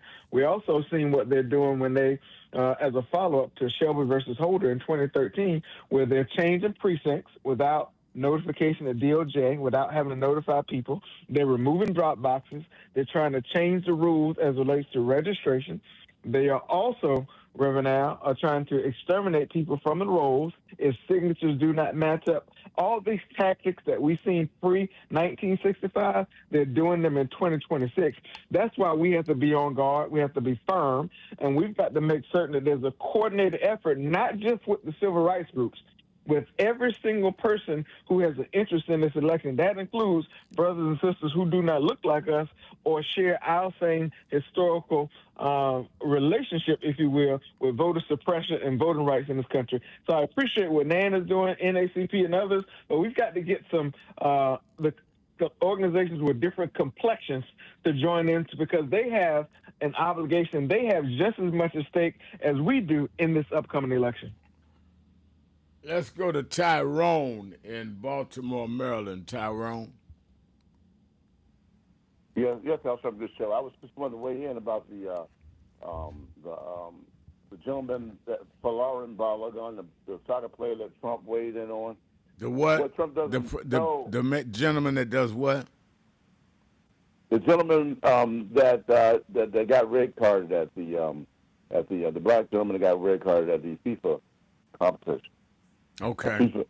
Right. The World Cup. Right. Yeah. That shows the height of hypocrisy because a lot of people don't know that the guy, Folarin Balogun, his parents were Nigerians that were living in London, and they happened to be visiting Brooklyn when he was born. Right. So he's only playing for the United States because he is subject to birthright citizenship. Right. Something that Trump's been trying to get rid of. So. Which is what Trump and them is fighting against birthright citizenship. Yet they want to make this guy, they want to make sure he gets a fair shot. And I think it was a bad call, but they have no problem using him when he's going to stand up for the country. And he's a classic example of birthright citizenship. It's a metaphor for the way black people in general have been treated in this country. When they need us for something like slavery, we're golden. But when they no longer need us, they're trying to do us in. Yeah. So, So the other thing that I did want to call about was that in Baltimore, and there was a march. The KKK actually had a march in 1925. They had 30,000 people march to D.C. So this is, I mean, at least things get a little bit better. 450 now. Right. So why would they have to wear a mask? I mean, the Black Panthers didn't wear a mask when they marched in the Capitol with their arms. You know, you don't wear a mask when you march. I don't wear a mask when I demonstrate. So that shows cowardice. If you believe in what you believe in, Dr. King didn't wear a mask. Malcolm X didn't wear a mask. They stood for what they believed in. Garvey didn't wear a mask. So this is all cowardice. The other thing I wanted to say before I left was that in Baltimore we have a school called the Collegiate School for Boys, and it's slated for closure. They have a 90% success rate for getting poor black males through high school, people that have failed everywhere else they've been. They take these kids, they can learn ties, they learn proper decorum, how to conduct themselves in the business environment, and they 90% of them successfully graduate high school, and 50% of them get into college. And Baltimore City cannot duplicate that, but they want to close the charter schools down. And we've been protesting against that. We've been wanting people to call the mayor because this has been successful. And I just want to put out, if you want to help, because every black person I've met in Baltimore and in D.C. area and PG County, they want the schools to stay open. Every black person outside of politics. So we're suggesting that. And we've actually demonstrated outside the mayor's office, because we do have a black mayor, and he's doing a good job, but we want him to do something for these boys that can't get opportunities elsewhere. You know, the school system has failed them elsewhere. And we have a black governor, and I appreciate him, some of the things he's done, like pardoning people that have marijuana convictions, which they came down on Black Sahara's on. So what we want is people to call the mayor's office at 410-396-4900, 410-396-4900. The Legislative Black Caucus of Maryland, 410-841-3185, 410-841-3185. And finally, the governor's office at 410, that's Governor Westmore, 410-94, good man, 410-974-3901, and urge them to keep that school open, please. We want people to call. Now give the name of the school again. It's the Baltimore Collegiate School for Boys, a very successful school for training people that they consider uneducable. We're talking about poor black kids. The school's in the ghetto, and they are in the ghetto. And when you go to that school, you see those boys dressed in ties. They come to greet you at the door. They shake you in your hand, and they look you in the eye. And I remember we packed school board meeting when they were trying to close it, and those kids were crying at the thought that their schools would be closed, crying. They were giving speeches. The kids were giving speeches and conduct themselves well, and they were crying that their school would be closed. And we hope they keep the school open, because it doesn't take a lot of money to keep it open. We're talking about $100,000.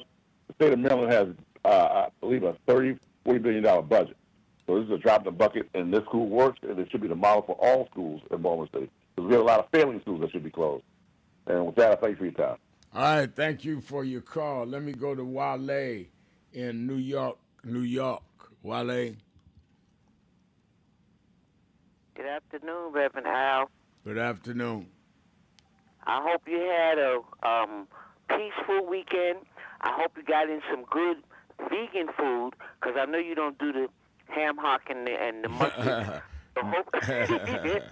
So hopefully you got some good vegan stuff in. Yeah, I stayed right on my vegetarian diet. I'm not a vegan. Ashley is a vegan, but I'm a vegetarian. But I was all right. I didn't get tempted. I'm way past that. There's a difference. One eats only fish and no meat, no red meats. Right. So you're a vegetarian, correct? Right, correct. Okay, so that means you got you some good eggplant, something, and Yeah, I eat a lot of kale, lettuce, and all of that. Yes.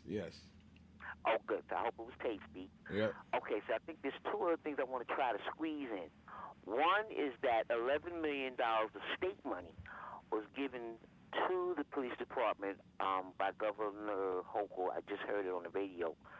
But I don't think they do enough. I would never say defund them, but I don't think they do enough. I see in my neighborhood, the other day I had to rescue the bus driver because the cops was just standing there. I had to actually tell him, get the lady out of the street. She's blocking the bus. Wow. And he jumped up and got the lady out of there. But you're standing there, you should have saw it. Okay.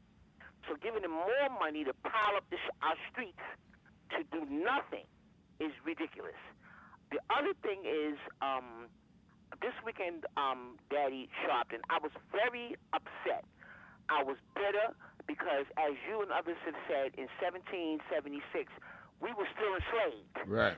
So I don't know who was freed up this weekend that they was praising and blowing up everything about, but it wasn't us.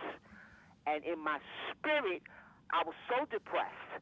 But I did manage to go out to Brooklyn to the African Arts Festival. Yeah. So they moved to Yeah. Arts or whatever park that is. Okay. And that helped. The other thing, a couple other things. One thing I would like for you to answer for me, because I'm not clear about it. When people say keep it a democracy, can it be Republican or independent and still be a democratic country? Yeah, because when they talk about democracy, they're talking about the political philosophy that the countries run on, meaning that the people elected is not a king monarchy. It is an electoral process. They call it a democracy. It is not named after the Democratic Party or Republican Party. But thank you for your call. Hear the music. I got to go. Let's take a break. Be right back. Keeping it real. Shopton, C-Right, 1-877-532-5797. Be right back. Breaking news.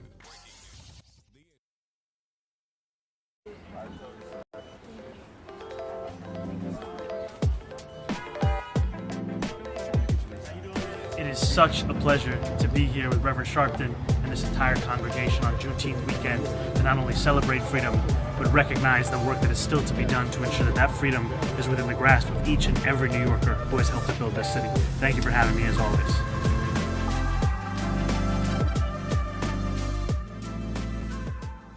Thank you for joining us for Weekdays Live with Reverend Al Sharpton. Take the time to share this broadcast right now. Tell your friends it's time to keep it real with Reverend Al. Comment your questions now in the chat or call Reverend Al Sharpton directly on air at 877-532-5797. Now stay tuned for Reverend Al. This is Reverend Al Sharpton. As you watch the broadcast, support National Action Network. Go to www.nationalactionnetwork.net and be involved. You can join. Take your membership right online, www.nationalactionnetwork.net. Getting ready to start the program, but we need you to be part of the movement.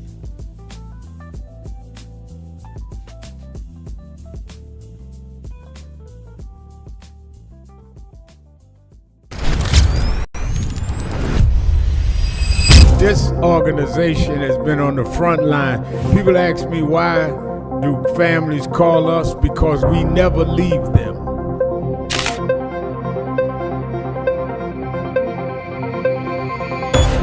No justice! No justice! What do we want? What do we want? What do we want? When do we want it? When do we want it? When do we want it?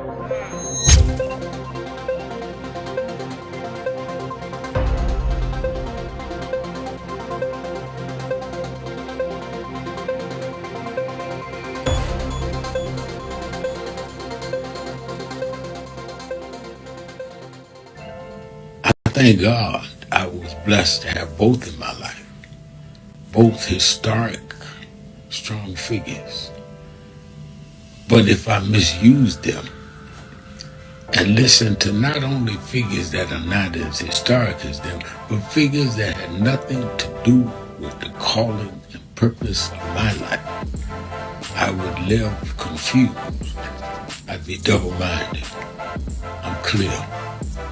And what I want you to do is be clear. Clear on who you are, why you are. And a lot of that will be exposed to you and others by who you are around and who you allow to enter your head. Keep people at a distance that only have a distant and unclear vision who you are and who you are supposed to be. They could be your blood relatives, but they could not be the ones that accompany you toward what you ought to be about tonight. Everybody good to you ain't good for you. Everybody that makes you laugh sometimes end up making you a joke.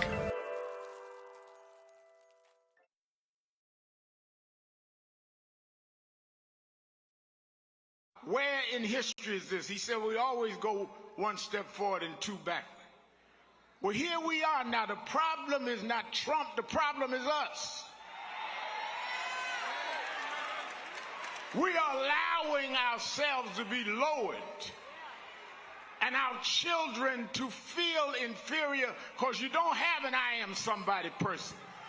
You got our artists calling our women bees. Our others calling us niggas. What happened to us? What happened to black and proud? What happened? I'm gonna vote. What happened? Ain't gonna let nobody turn me around. What happened to us?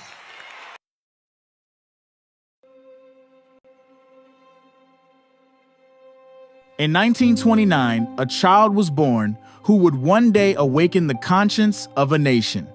Dr. Martin Luther King Jr. did not inherit a world ready for justice. He inherited a world resistant to it. Yet through faith and fearless leadership, he transformed struggle into strength and vision into movement. Yes, we're on the move and no wave of racism can stop us. Yes, sir. The burning of our churches will not deter us. Yes, sir. The bombing of our homes will not dissuade us. Yes, sir. The beating and killing of our clergymen and young people will not divert us. Yes, sir. The wanton release of their known murderers will not discourage us. We're on the move now. Yes, sir. Like an idea whose time has come. Yes, sir. Not even the marching of mighty armies can halt us. Yes, sir. We're moving to the land of freedom. Yes, sir. His dream was never meant to live in history books. It was meant to live through us. And today, that vision still lives. It lives through leadership that refuses to be silent, and through those entrusted with carrying the legacy forward through the moral leadership of Reverend Al Sharpton and the continued stewardship of Martin Luther King III, ensuring that Dr. King's dream remains a mandate, not a memory. Through National Action Network, that vision remains active, organizing in the streets, advocating in the halls of power, and confronting injustice wherever it exists. Last year, on Dr. King's Day, we stood together and made a vow to keep alive everything Dr. King stood for, not just in word, but in action. We marched, we gathered, and we recommitted ourselves to the work. Since then, the movement has not paused from the National Action Network convention, where leaders came together to organize and build power, to the Keepers of the Dream Gala, an event established in the name of Dr. Martin Luther King Jr., to honor those who actively protect, advance, and live out his vision of justice, equality, and service.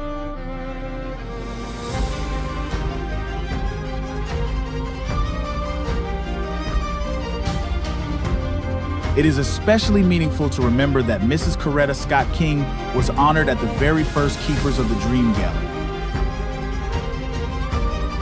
A leader who has protested injustice with a passionate, unrelenting commitment to nonviolent action in the spirit and tradition of Martin Luther King Jr. And I am talking about your leader, our leader, the Reverend Al Sharpton. And she did more than honor the dream she protected.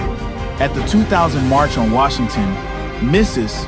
Coretta Scott King charged Martin Luther King III and Reverend Al Sharpton with the responsibility of carrying forward Dr. King's vision, ensuring that the movement would remain alive, relevant, and unafraid. And to see them today here warms my heart, because indeed the future of our leadership is in good hands, especially with all the others who are here in support of them. And I want to ask first that Martin Luther King III come forth, and then Reverend Al Sharpton. These young men have done an outstanding job, and we need to continue to support them. I will be there with them even though I may not be able to walk all the way, but if I have to go in the wheelchair, that'll be all right too. I'll be there. Thank you. God bless you. And 25 years later, they still stand together. On the 28th of August, 2025, Reverend Al Sharpton and Martin Luther King III stood side by side once again, not by coincidence, but by calling. On a date forever tied to the legacy of Dr. Martin Luther King Jr., they came together in unity and purpose to keep the dream alive, this time on Wall Street. Wall Street represents power and too often unchecked inequality. So they showed up to declare that economic justice is civil rights and that accountability must exist wherever power lives.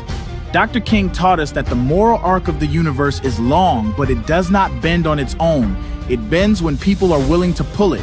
And we are still pulling, still standing, still holding up the dream, because the work is not finished and the dream still demands defenders.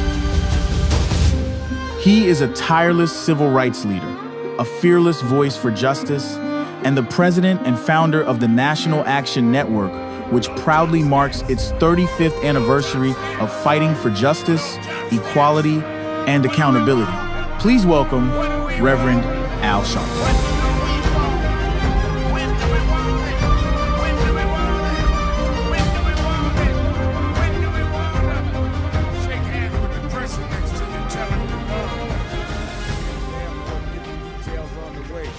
Live from the National Action Network corporate headquarters in New York.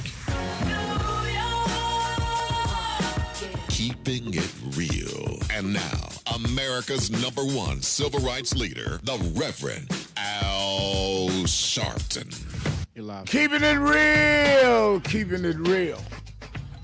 I am your host, Reverend Al Sharpton, and we're back. 1-877-532-5797, 1-877-532-5797, or go to the message board at nationalactionnetwork.net. And Antoine Seawright is our co-host. You can go to the board, the message board, and DJ Biggs says, Al Sharpton, I can't believe you're close to that current mayor. He went to school using the label African American. He went to school for free. Well, I didn't know I was that close to him. Every last DJ, I'd say last 6 mayors in New York comes to our rallies or have come and met with me, including Bloomberg. I wasn't close with him. Because somebody come and speak at our rallies or that talks to me doesn't mean we close. So let's not make something that is not. I have certainly talked to him. I agree with some of the things he's said. I don't agree with others, and I didn't endorse anybody. So I'm sure the next mayor will do the same. But thank you for your message. Well, one of the things I think, Antoine, that is very important that I think people need to understand. When they are yelling and screaming about the minority leader becoming the majority leader of the Senate, and then the current minority leader is Chuck Schumer, and, of course, the current Speaker of the House is Mike Johnson. Minority Leader is Hakeem Jeffries. Getting away from all the labeling and the personas, explain the power that a majority leader would have if Schumer's the majority leader, and the power that a speaker would have if Hakeem is the speaker. And then put on your political hat after giving us that explanation and say that if they are challenged, would any one Democrat, say they both win the Senate and the House, and the Democrats decide we want to dump Schumer, we want to dump Hakeem, and have somebody else, it is unlikely that if that would have happened, and I don't think it will, but if it were to happen, they would get anybody that would be any more to the left politically than Schumer or Hakeem. Run that down to me. Am I right or wrong? I'm a Southern Democrat, so I can't imagine somebody to the left of two New Yorkers, the most liberal state in the country. I mean, I just can't imagine that's such a thing coming as a Southern Democrat from South Carolina. So I can't imagine that. But here's the pure and full of the politics. At the end of the day, we will get the majority in the Senate and the House. If and when it happens, it will be because of the two leaders you mentioned, Schumer and Jeffries, and their leadership holding their caucus together, fundraising, being able to help recruit candidates in these places where we have to win that are not deep blue areas in order for us to be positioned to win. So that's like number one. Number two, in the House, the Speaker decides what the agenda is. Right. The majority whip, Jim Clyburn's former position, counts the votes. The majority leader, which will be Catherine Clark, if we win, decides when the bills go to the floor. Jeffries decide what? Catherine Clark will decide when. Pete Aguilar will decide how to count the votes and make sure they got 218 votes to pass. In the Senate, the majority leader pretty much decides the whole kit and caboodle, unlike the House. And so it's so important that we have stable leadership, trusted leadership, and quite frankly, leadership that knows how to fly a plane during the storm. That's why these two battle-tested leaders are important. I'm not suggesting that in the Senate, at least, that they should not start to look towards the future after this election cycle, because I think that's inevitable. However, I don't think we need to run this platform or send this signal that somehow or another the two leaders of the caucuses are in trouble, because that's what the other side wants. They want division. And for anybody yelling and screaming, whether you a caucus member listening to this program or a primary winner that won the other night, because I understand that one or two may be listening, I don't care what your position may have been to this point, but it would be stupid as hell, excuse my language, to go out and publicly say you will not vote for the first African-American speaker of these United States in Hakeem Jeffries. That's stupid. It's out of touch. It doesn't make sense. And quite frankly, you're doing a disservice to the party that you ran on in the ticket to get to where you are. What we need to be doing is consolidating our concerns, our power, our inspiration, our motivation to make certain that we're prepared if we win the House, if and when we win the House, to fight against a Donald Trump who's going to be unapologetic, who's going to be unhinged, and he's going to do things to test the system as we know it, because he does not face the thing he faced in 2016, and that's the people again to run for re-election. And now he has a court that has given him full-fledged credit and a license to do whatever he wants unchecked. So we've got to get our act together within our own house if we want to make certain that we get this country back on track. And I would also add, Reverend Al, that I don't care what you think you may disagree with traditional Democrats on. Here's what I know. The priority has to be, when we get the majority back, undoing those cuts that's in the big ugly bill, Medicare, Medicaid, as well as SNAP. It has to be making certain that 25 million Americans get those ACA subsidies, so we got to pass that. And then we've got to put forth legislation to make housing accessible and affordable. We've got to do something around infrastructure in this country because the states are hurting. And then most important, because this is the stopgap for everything, we've got to secure voting rights in this country after the Supreme Court makes their ruling. I think we should definitely make voting rights first so we can get the rest. But the other part of that is that when I hear some candidates say they don't know whether they'll vote for Hakeem or not, it tells me that they are at least politically immature, or they're playing to a crowd that's not in our interest. Because if you're not going to vote for Hakeem to be speaker, who you going to vote for? The top 3 or 4 all have the same politics as Hakeem. So what are we, are you just showboating like we stupid? Then who's your candidate? And I think that people ought to ask these so-called radicals, if you're not voting for Hakeem, who is your candidate? And when you see that they don't have an answer, you know they're playing to a certain crowd at the expense of our community. On our message board, I see my gladiator, Maureen Mo Forte, is saying National Action Network Chicago chapter is now organizing a second bus to Washington. We got one full. Second bus to Washington for August 28th. Bus captain is Alderwoman Monet S. Wilson. You in the Chicago area want to get on the second bus, call 708-586-4990, 708-486-4990. I told you, Maureen Forte comes out of that Shuttleworth bloodline. She gonna organize some stuff out there.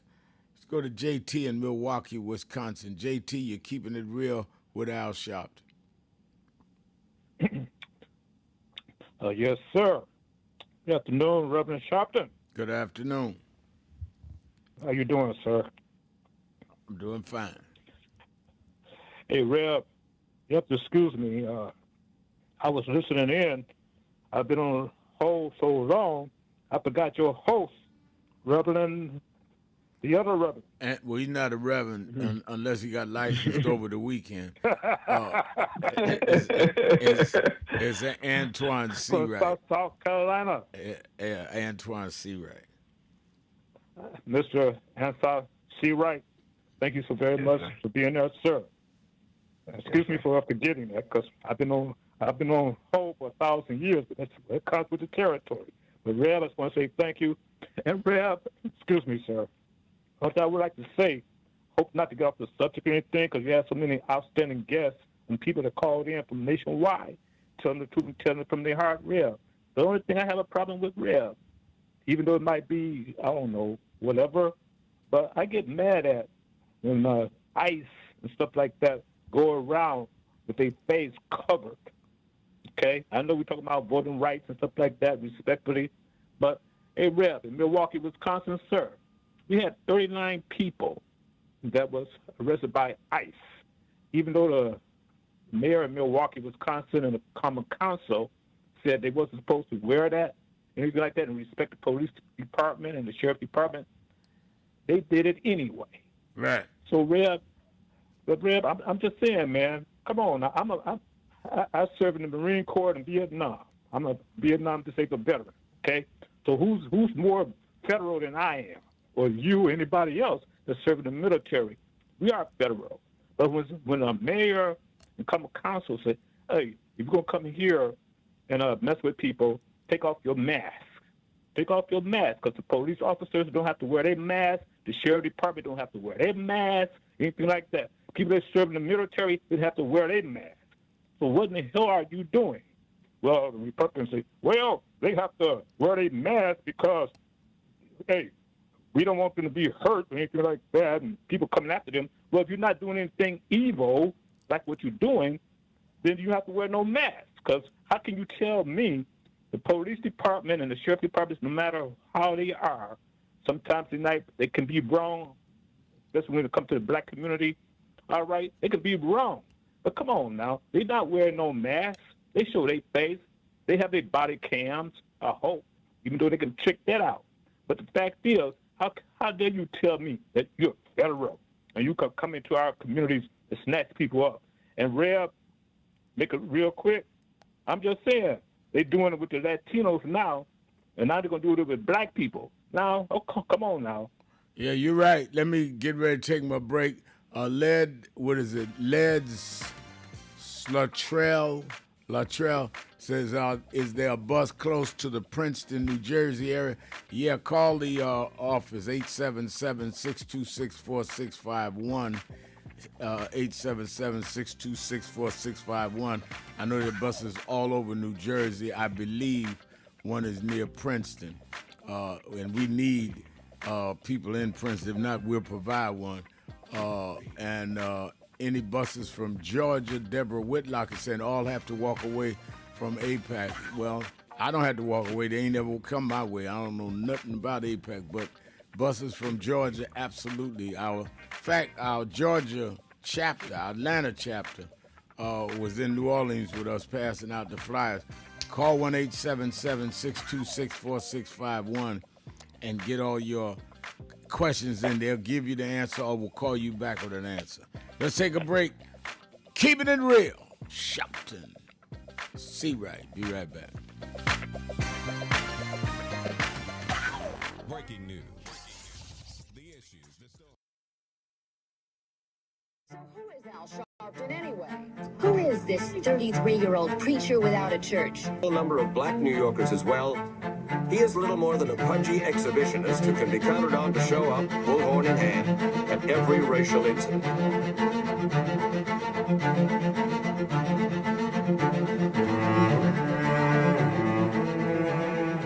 I often quote Mark Twain saying, the two most important moments in life is the moment you are born and the moment you find out why you were born. I had a very troubling conversation the other day that prompted me to do this little video. Young man that I've known a while came to me and he was crushed. I mean, really crushed, because people were criticizing his work. He's in the ministry, but he's also an actor. And he said he couldn't understand why people were jumping all over, criticizing him, trying to find scandalous and derogatory things about him.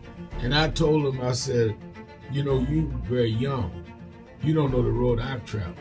They call me everything but a child of God. A blabbermouth, a loudmouth, too flamboyant, an agitator, a racist, I had to know. Yeah, right. I was not defined by how others saw me.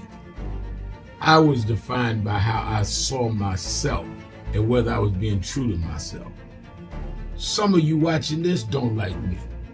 And it doesn't matter as long as I know what I'm doing. And I like me for being real.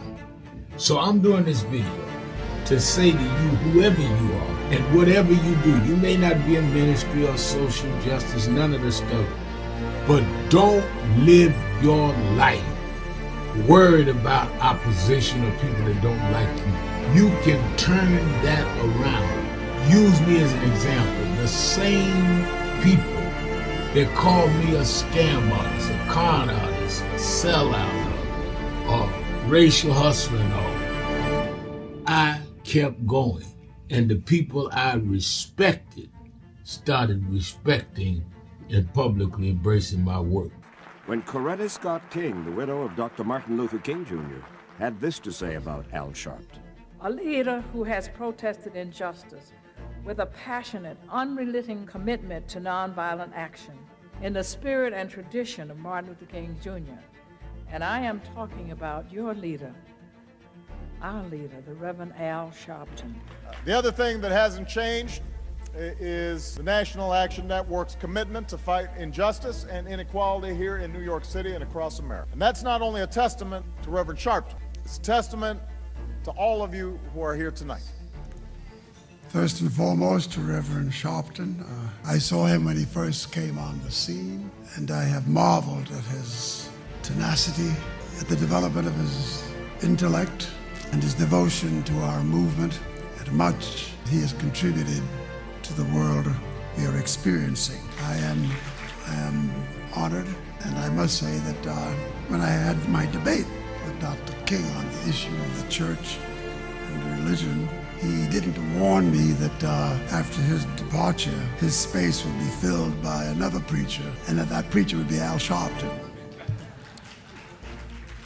All you want in life is people that matter to you to say you did all right. And more important, that you can look in the mirror and say you did all right. Thank you, Rev. Thanks for that introduction. Look, we've known each other for a long time. I'm grateful not only for your leadership and partnership, but quite frankly, more importantly, for your friendship. And thanks to all of you, members of our nation's most important civil rights organization.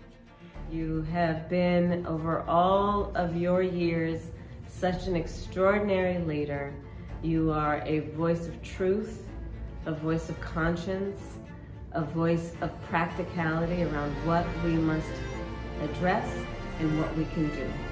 And I thank you so much for your friendship. I remember that most of the youth around Al's age, he was about 12, wanted to be like Connie Hawkins, a great basketball player, legend, or Earl the Pearl, or Clyde Frazier. Al wanted to be like Adam Powell, a powerful preacher with a social justice gospel. He was very close to, at that time, the Reverend William Augustus Jones, powerful preacher and social justice advocate, and Reverend Gardner Taylor stayed right down the street, and Bishop Washington, whose church he came from, and Reverend Sandy Ray. He wanted to be like these giant preachers. He wanted them to have the edge, however, of the King's social justice dimension. He wanted to be like them. Now he's one of them. Perhaps taller than most of them because of the risks he has taken and the reward God has given him with his gift. I remember so well that I first escorted him to jail. He was around 13 years old with the jail fighting the ANP. He was in the lineage of our struggle. He grew up in it. We didn't just see him on TV one night. He didn't happen. He came bottom up, not top down.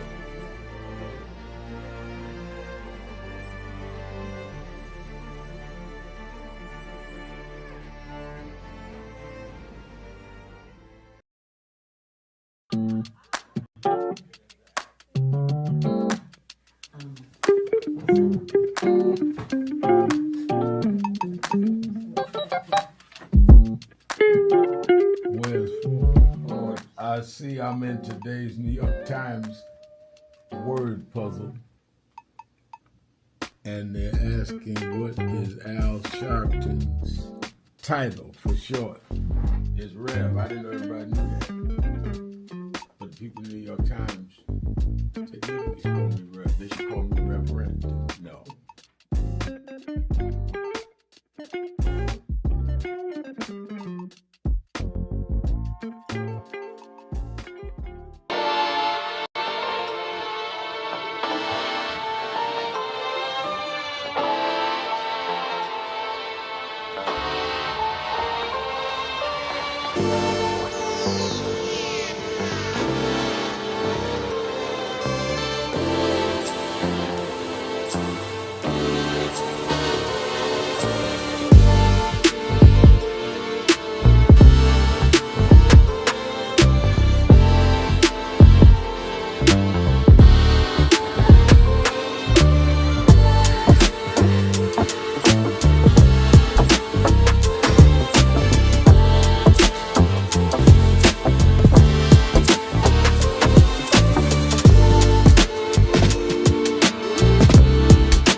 Time it is?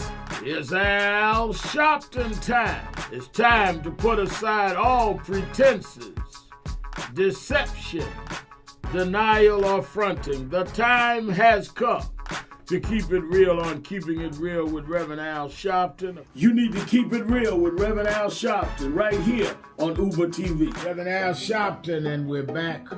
1-877-532-5797. 1-877-532-5797. Let's go back to the phone. Attorney Jennifer Jones Austin is. You know, every day, Monday through Friday, I do 3 hours a day on Keeping It Real with Reverend Al Sharpton. I do 1 hour on Sunday mornings with Reverend Al Sharpton. And I'm live on radio and TV with the Saturday Action Rally. 7 days a week, I talk to our people, hear from them, to call in. I'm sick and tired of people talking for people that they don't talk to. So go on www.nationalactionnetwork.net. Listen to my show, call in, express your opinion. You don't have to agree with me.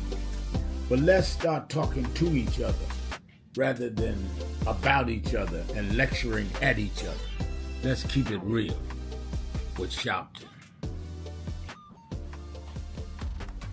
Happy 20th anniversary to Reverend Al Sharpton on 20 years of Keeping It Real. 2 decades of truth-telling, fearless advocacy, and keeping the people informed and empowered. Thank you for always speaking power to justice and standing firm for what's right. I'm your host, Here's the 20 Reverend Al Sharpton, and we're back. 1-877-532-5797. 1-877-532-5797. And let's go right back to the phones with Antoine Seawright. Mr. Wells and Metaverse. You're keeping it real with Sharpton and Seawright. Thank you for taking my call, Reverend Sharpton and Mr. Seawright. I've called in because we're engaged in the process. Just a couple of quick questions. You were saying that Hakeem Jeffries, and for someone who would be a crossover voter possibly, is why I'm calling, is why I listen. If I'm going to be convinced to maybe vote Democrat, I'm listening, trying to be open-minded. And you were saying, why wouldn't someone support Hakeem Jeffries? I'm looking right now at the seniority list. Either like number 106 is 105 people who are Republicans Democrats with more seniority on the Democratic side. Clyburn is number 13 in seniority. Yeah, well, you're looking at it incorrectly. It doesn't go by seniority. It goes by wait a minute. You raised the point. Let me answer. You vote for a speaker on who can get the consensus majority vote. The people in the Democratic caucus elected unanimously, by the way, him to be the minority leader. It doesn't go by seniority. It goes by who the other Democrats elect to be their leader. They elected Hakeem. If on the Republican side, the Republicans elected Mike Johnson. He didn't have the most seniority. He became the speaker because they're the majority. So if the Democrats win the majority and you had Hakeem as the minority leader, then who are you going to have other than him? Tell me who that is and what is the basis of that. I contend that there's no one that would get as many votes in the Democratic caucus as Hakeem, because 99% of them have said that's who we're voting for to be speaker if we regain the House. Please listen. No need to be content. For the people who are going to swing this vote, the undecided voters, like what's going on in Congressional District 20 You do not Florida. know what you're talking about. The people in the congressional districts do not vote on the speaker. So it's to tell me to don't be content. I'm not being contentious. I'm giving you facts. The speaker is decided. The speaker is decided by the members of the congressional delegation of the particular party that's in the majority. It has nothing to do with swing voters. In order for people to get elected, to have a vote in this intra-process you're talking about, from what I'm hearing with the Democrats, you are going to need people elected who will accept what you just said. Those are the people that were elected. The people that elected a minority leader were elected. Reverend Sharp, please allow me. No, I'm not going to allow you to talk something that's not factually right. The people that elected him were the people that were elected. So you're going to tell me that the people that voted and made him minority leader, right? If they come back and say I'm going to vote for him as speaker, that they're not going to get reelected. That based on what? That doesn't even make sense. Allow me to respond, because the elections you're talking about happen in 2024. We're talking about 2026. What can change from now? Allow me to respond. But today's date, it's the 6th of July. I know what it is. Come on. It's not going to work. The Congress is not going to change that much. What are you talking about? So we're going to have a whole new Democratic caucus? Come on. You have one or two. Wait a minute. You have one or two people that may not get reelected, and one or two of them have said, "I'm going to support Jeffries." In New York, Brad Lander won against Goldman. He says, "But I'm supporting Hakeem." So what you're saying is some fantasy. It's fantasy. Hold on a second. What you see, I'm someone that's going to participate in the process. There are undecided voters. Most of the turnout. Undecided voters don't vote on speaker. I'm not going to let you. I'm not going to let you play games with our listeners. You know better. You just trying to cause some dissension. You know better. Undecided voters have nothing to do with who's the speaker. Sir, what you're doing now is why black males are not going to vote. You can't. It works on Republican or Democrat. You can't change the process. But again, you like that because you like to play the Republican game. I get it, but come with some facts. And it's the same thing work on the Republican side. Let me go to Rick in Baltimore, Maryland. Rick? Yes, good afternoon, Brother Mel, and you too, Antoine. I'm glad you cleared that up about Obama owing money to contractors. Because Fox News on every show had ran with that. Fox News had me believing Obama owed money. Yeah. I mean, it's just like, if, for example, we just bought the building, as you probably heard. I hire a general contractor. If the general contractor says the subcontractor didn't do the work, that's them disputing. Doesn't mean I've already paid for the work to be done. So they sit up there like Barack Obama sitting up meeting with the plumbing company. I mean, come on, that's ridiculous. Right. And another thing, this is July 2026. How in the world can the Ku Klux Klan get on a city bus and ride down the street and then get off? And I know that girl that they surrounded. She must have thought she was in 1955 Mississippi. Right. You know, all these Klansmen surrounding her. It was frightening, and it was heart-wrenching to see that girl sitting there like that. I mean, it is absolutely insane. But thank you for your call. We getting ready to go to break, but I had to straighten that out, Brother Antoine, because, I mean, people just want to call so they throw something over the air and be ignorant. There is nothing to do with undecided voters, or I'm either Democrat or Republican, who decides on the speaker is. There was some Republicans in Congress that didn't like Mike Johnson. They did not have the votes. So they had Johnson elected by the Republican members of Congress. All the Democrats voted to make Hakeem the minority leader. So, I mean, come on, try another show. I know better. We'll be right back. Keeping it real. Shopton. We'll be right back. Time is up. The IRS is in full collection mode. Issuing liens.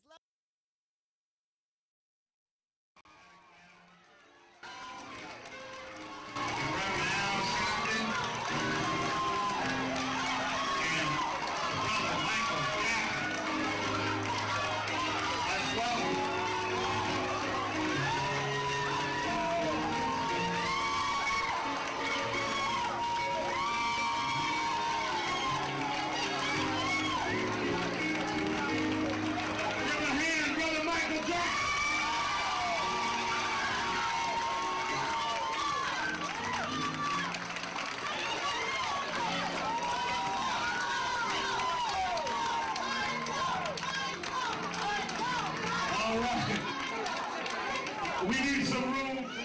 All right, hold on. Michael Jackson is the highest selling artist of all time. No one has sold more records in the history of the planet than Michael Jackson. But Michael Jackson said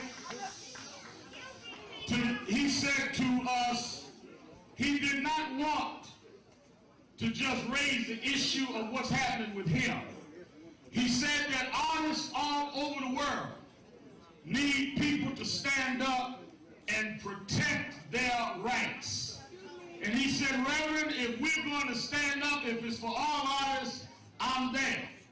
As you know, there's a big rally his fan club is doing this afternoon, but he said, I'm coming to Harlem this morning to meet with community leaders because we want justice in the music industry for all artists.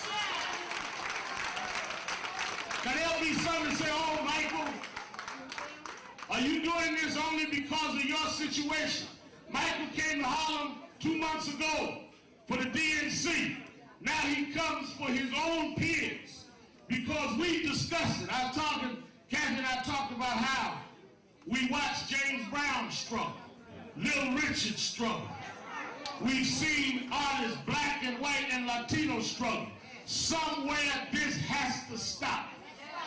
We do not buy records. We do not buy CDs to give money to the company. We buy it to support the artists that we like. And we want the artists to be free. We don't want the companies bigger than the artists. We want the people respected and the stars that we make stars to shine galaxy for us. And let me say this is the 4th of July weekend. Michael Jackson is an American story. Him and his family rose from Gary, Indiana, to where he's an icon all over the world. Didn't no one give him anything. He sung, he danced, he created, he produced, he spent hours in the studio. No executive did that for him. You do not have the right to take from someone what you didn't put in them. He created where he is. We appreciated it. We didn't hear about Michael when he got to Sony. We knew Michael at ABC when he was in Gary.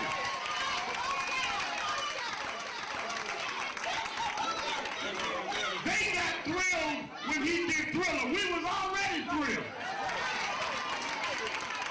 We were already off the wall. And we coming off our seats to stand up for justice in the music industry.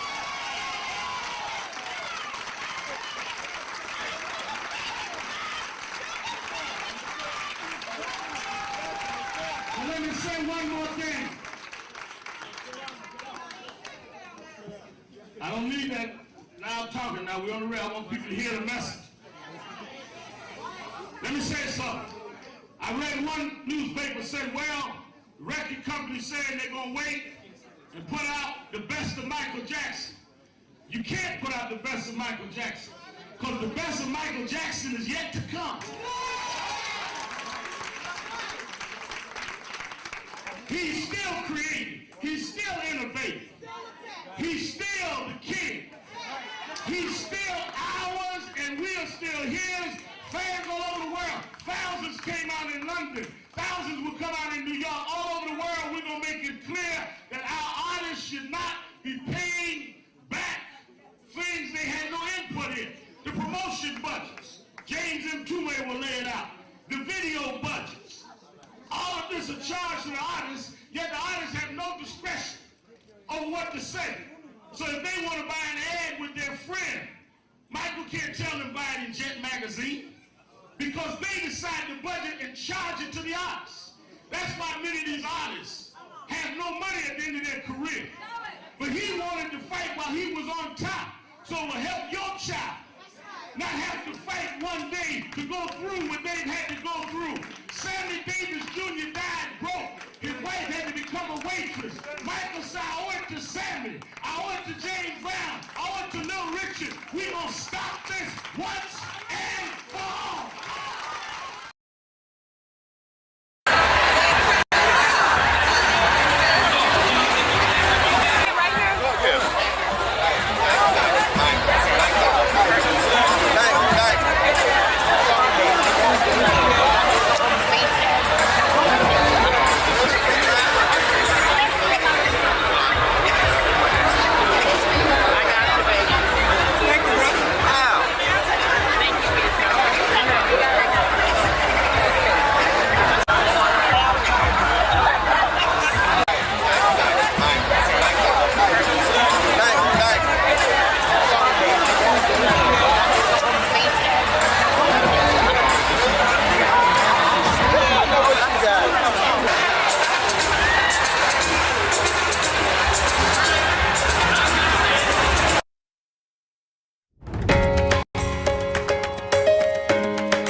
Sir.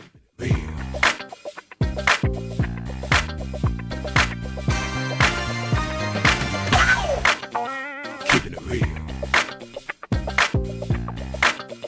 Keeping it real. Keeping it real.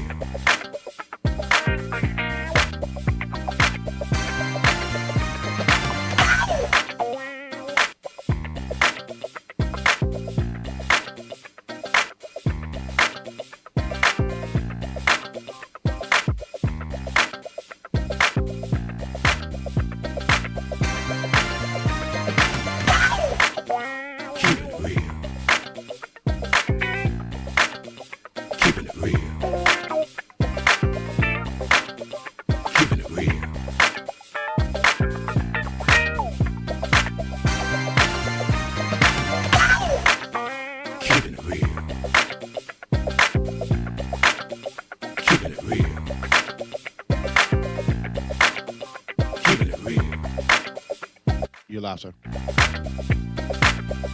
Keeping it real, I'm your host, Reverend Al Sharpton, 1-877-532-5797. And again, by way of announcements, Politics Nation, live at 5 p.m. Saturday and Sunday on MS Now. You don't want to miss this week as we are battling with the real issues that hit our community. Also, you that are in the New York, New Jersey, Connecticut area, meet me at the Saturday Action Rally at Mother AME Zion Church, probably our last weekend there. Our building is ready. We're just getting the building codes in writing, which should happen this week, and we'll start at our building next week. But I will be there with you this Saturday at the Saturday Action Rally, 137th Street and Lenox Avenue. And, of course, the March on Washington, go to the website, nationalactionnetwork.net, and sign up. We will get back to you within 2-3 days the most on where buses are leaving from, or if you want to organize a bus, how we can help you do it, or call the toll-free number 1-877-626-4651. Antoine Seawright is our co-host. Antoine, what I was trying to do, and you know the system of voting better than anybody, is not confuse our public. A lot of people are going to get on the airways and attempt to confuse people. A party that is in charge elects its speaker, elects its whip, elects its all of that. Comes from the members of Congress in that party. And so when somebody starts talking about seniority has nothing to do with it. They can elect a freshman speaker if they want. And the example of that is Mike Johnson was elected, did not have enough votes in the Republican caucus. Trump whipped up enough of the Republican congressmen to elect him. That's just how the process goes. There's going to be a lot of people that will get on the airwaves and TV and everything else and try to confuse people to make side issues the issue. Hakeem ain't progressive enough, or this one is too. And when you say to them, fine, then who do you think could be elected speaker by the Democrats in the House since they elected Hakeem their leader? They can't answer that. So they don't have a candidate, but maybe they have an agenda of confusion. Because what are you talking about? This is going to be decided if the Democrats have the majority, they will decide the speaker. And 99% of them have said, including AOC, that they would go. AOC voted for Hakeem to be the head of the Democratic congressional delegation, the Democratic minority leaders. So don't let them create issues that are not there to confuse our people. But that's the masters of distractions. Is this MAGA crowd, Antoine? I think you put paint on his walls properly and addressed him properly, because everything you said was spot on. But what I don't think the caller understands is whether he's undecided or not about anything, this election is a binary choice. And if you are African American or any person of color, quite frankly, and you have to decide, and you're telling me at this point, seeing what's happening under Republican leadership, that you're undecided, that just means you're just not interested in having a conversation about the truth, because there's no way you can look at the facts and say that you're still undecided. So that's like number one. And number two, this is not just about Hakeem Jeffries being speaker. This is about Joe Neguse being assistant speaker. This is about potential Lauren Underwood, a black woman being the House Dem leadership. This is about Chantel Brown chairing the Ag Committee, Greg Meeks chairing Foreign Affairs, Benny Thompson, Homeland Security, Bobby Scott, Ed and Labor, Maxine Waters, Financial Services. This is about collective African-American power who will have a decision decision-making abilities and power to determine what the future of the Congress is. And so, yes, Jeffries is a key part, but everybody going to benefit from their leadership once we get this majority back. So it's silly to say you're undecided about anything at this point. And if the Republicans kept the majority, you're going to have the same Republican speaker and leadership you have now. So if you're undecided, then that means that you must see some merit in what they're doing now. Because what are you undecided about? Everybody ought to be decided that they ain't no good for us. Look what they've done to us. All right, let's go to Disco Brian in Philadelphia, Pennsylvania. WURD, the word.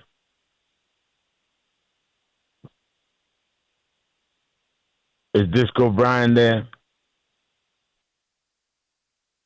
Oh, my God. Hey, Rev, thank you so much. Last thing before you go there, Van Jones, Rev, and Antoine, he just posted about two kinds of AI, artificial intelligence and what he calls ancestral or ancient intelligence, the wisdom traditions and community bonds that keep us human. He argues that we're heading toward a society that's all data and no wisdom unless we close that gap. What say you, Rev? I have nothing to say. I don't know what you're talking about. I mean, it's the first I'm hearing it. I have not read it, so obviously I'm not going to comment on something that I haven't read. And I could say, oh, that's great, and then you get 10 people writing columns saying that I commended something that I may not even know what I'm commending. You know better than that, Brian. I'm not going to talk about something I haven't seen. I hear you, Rev. Antoine, what do you think?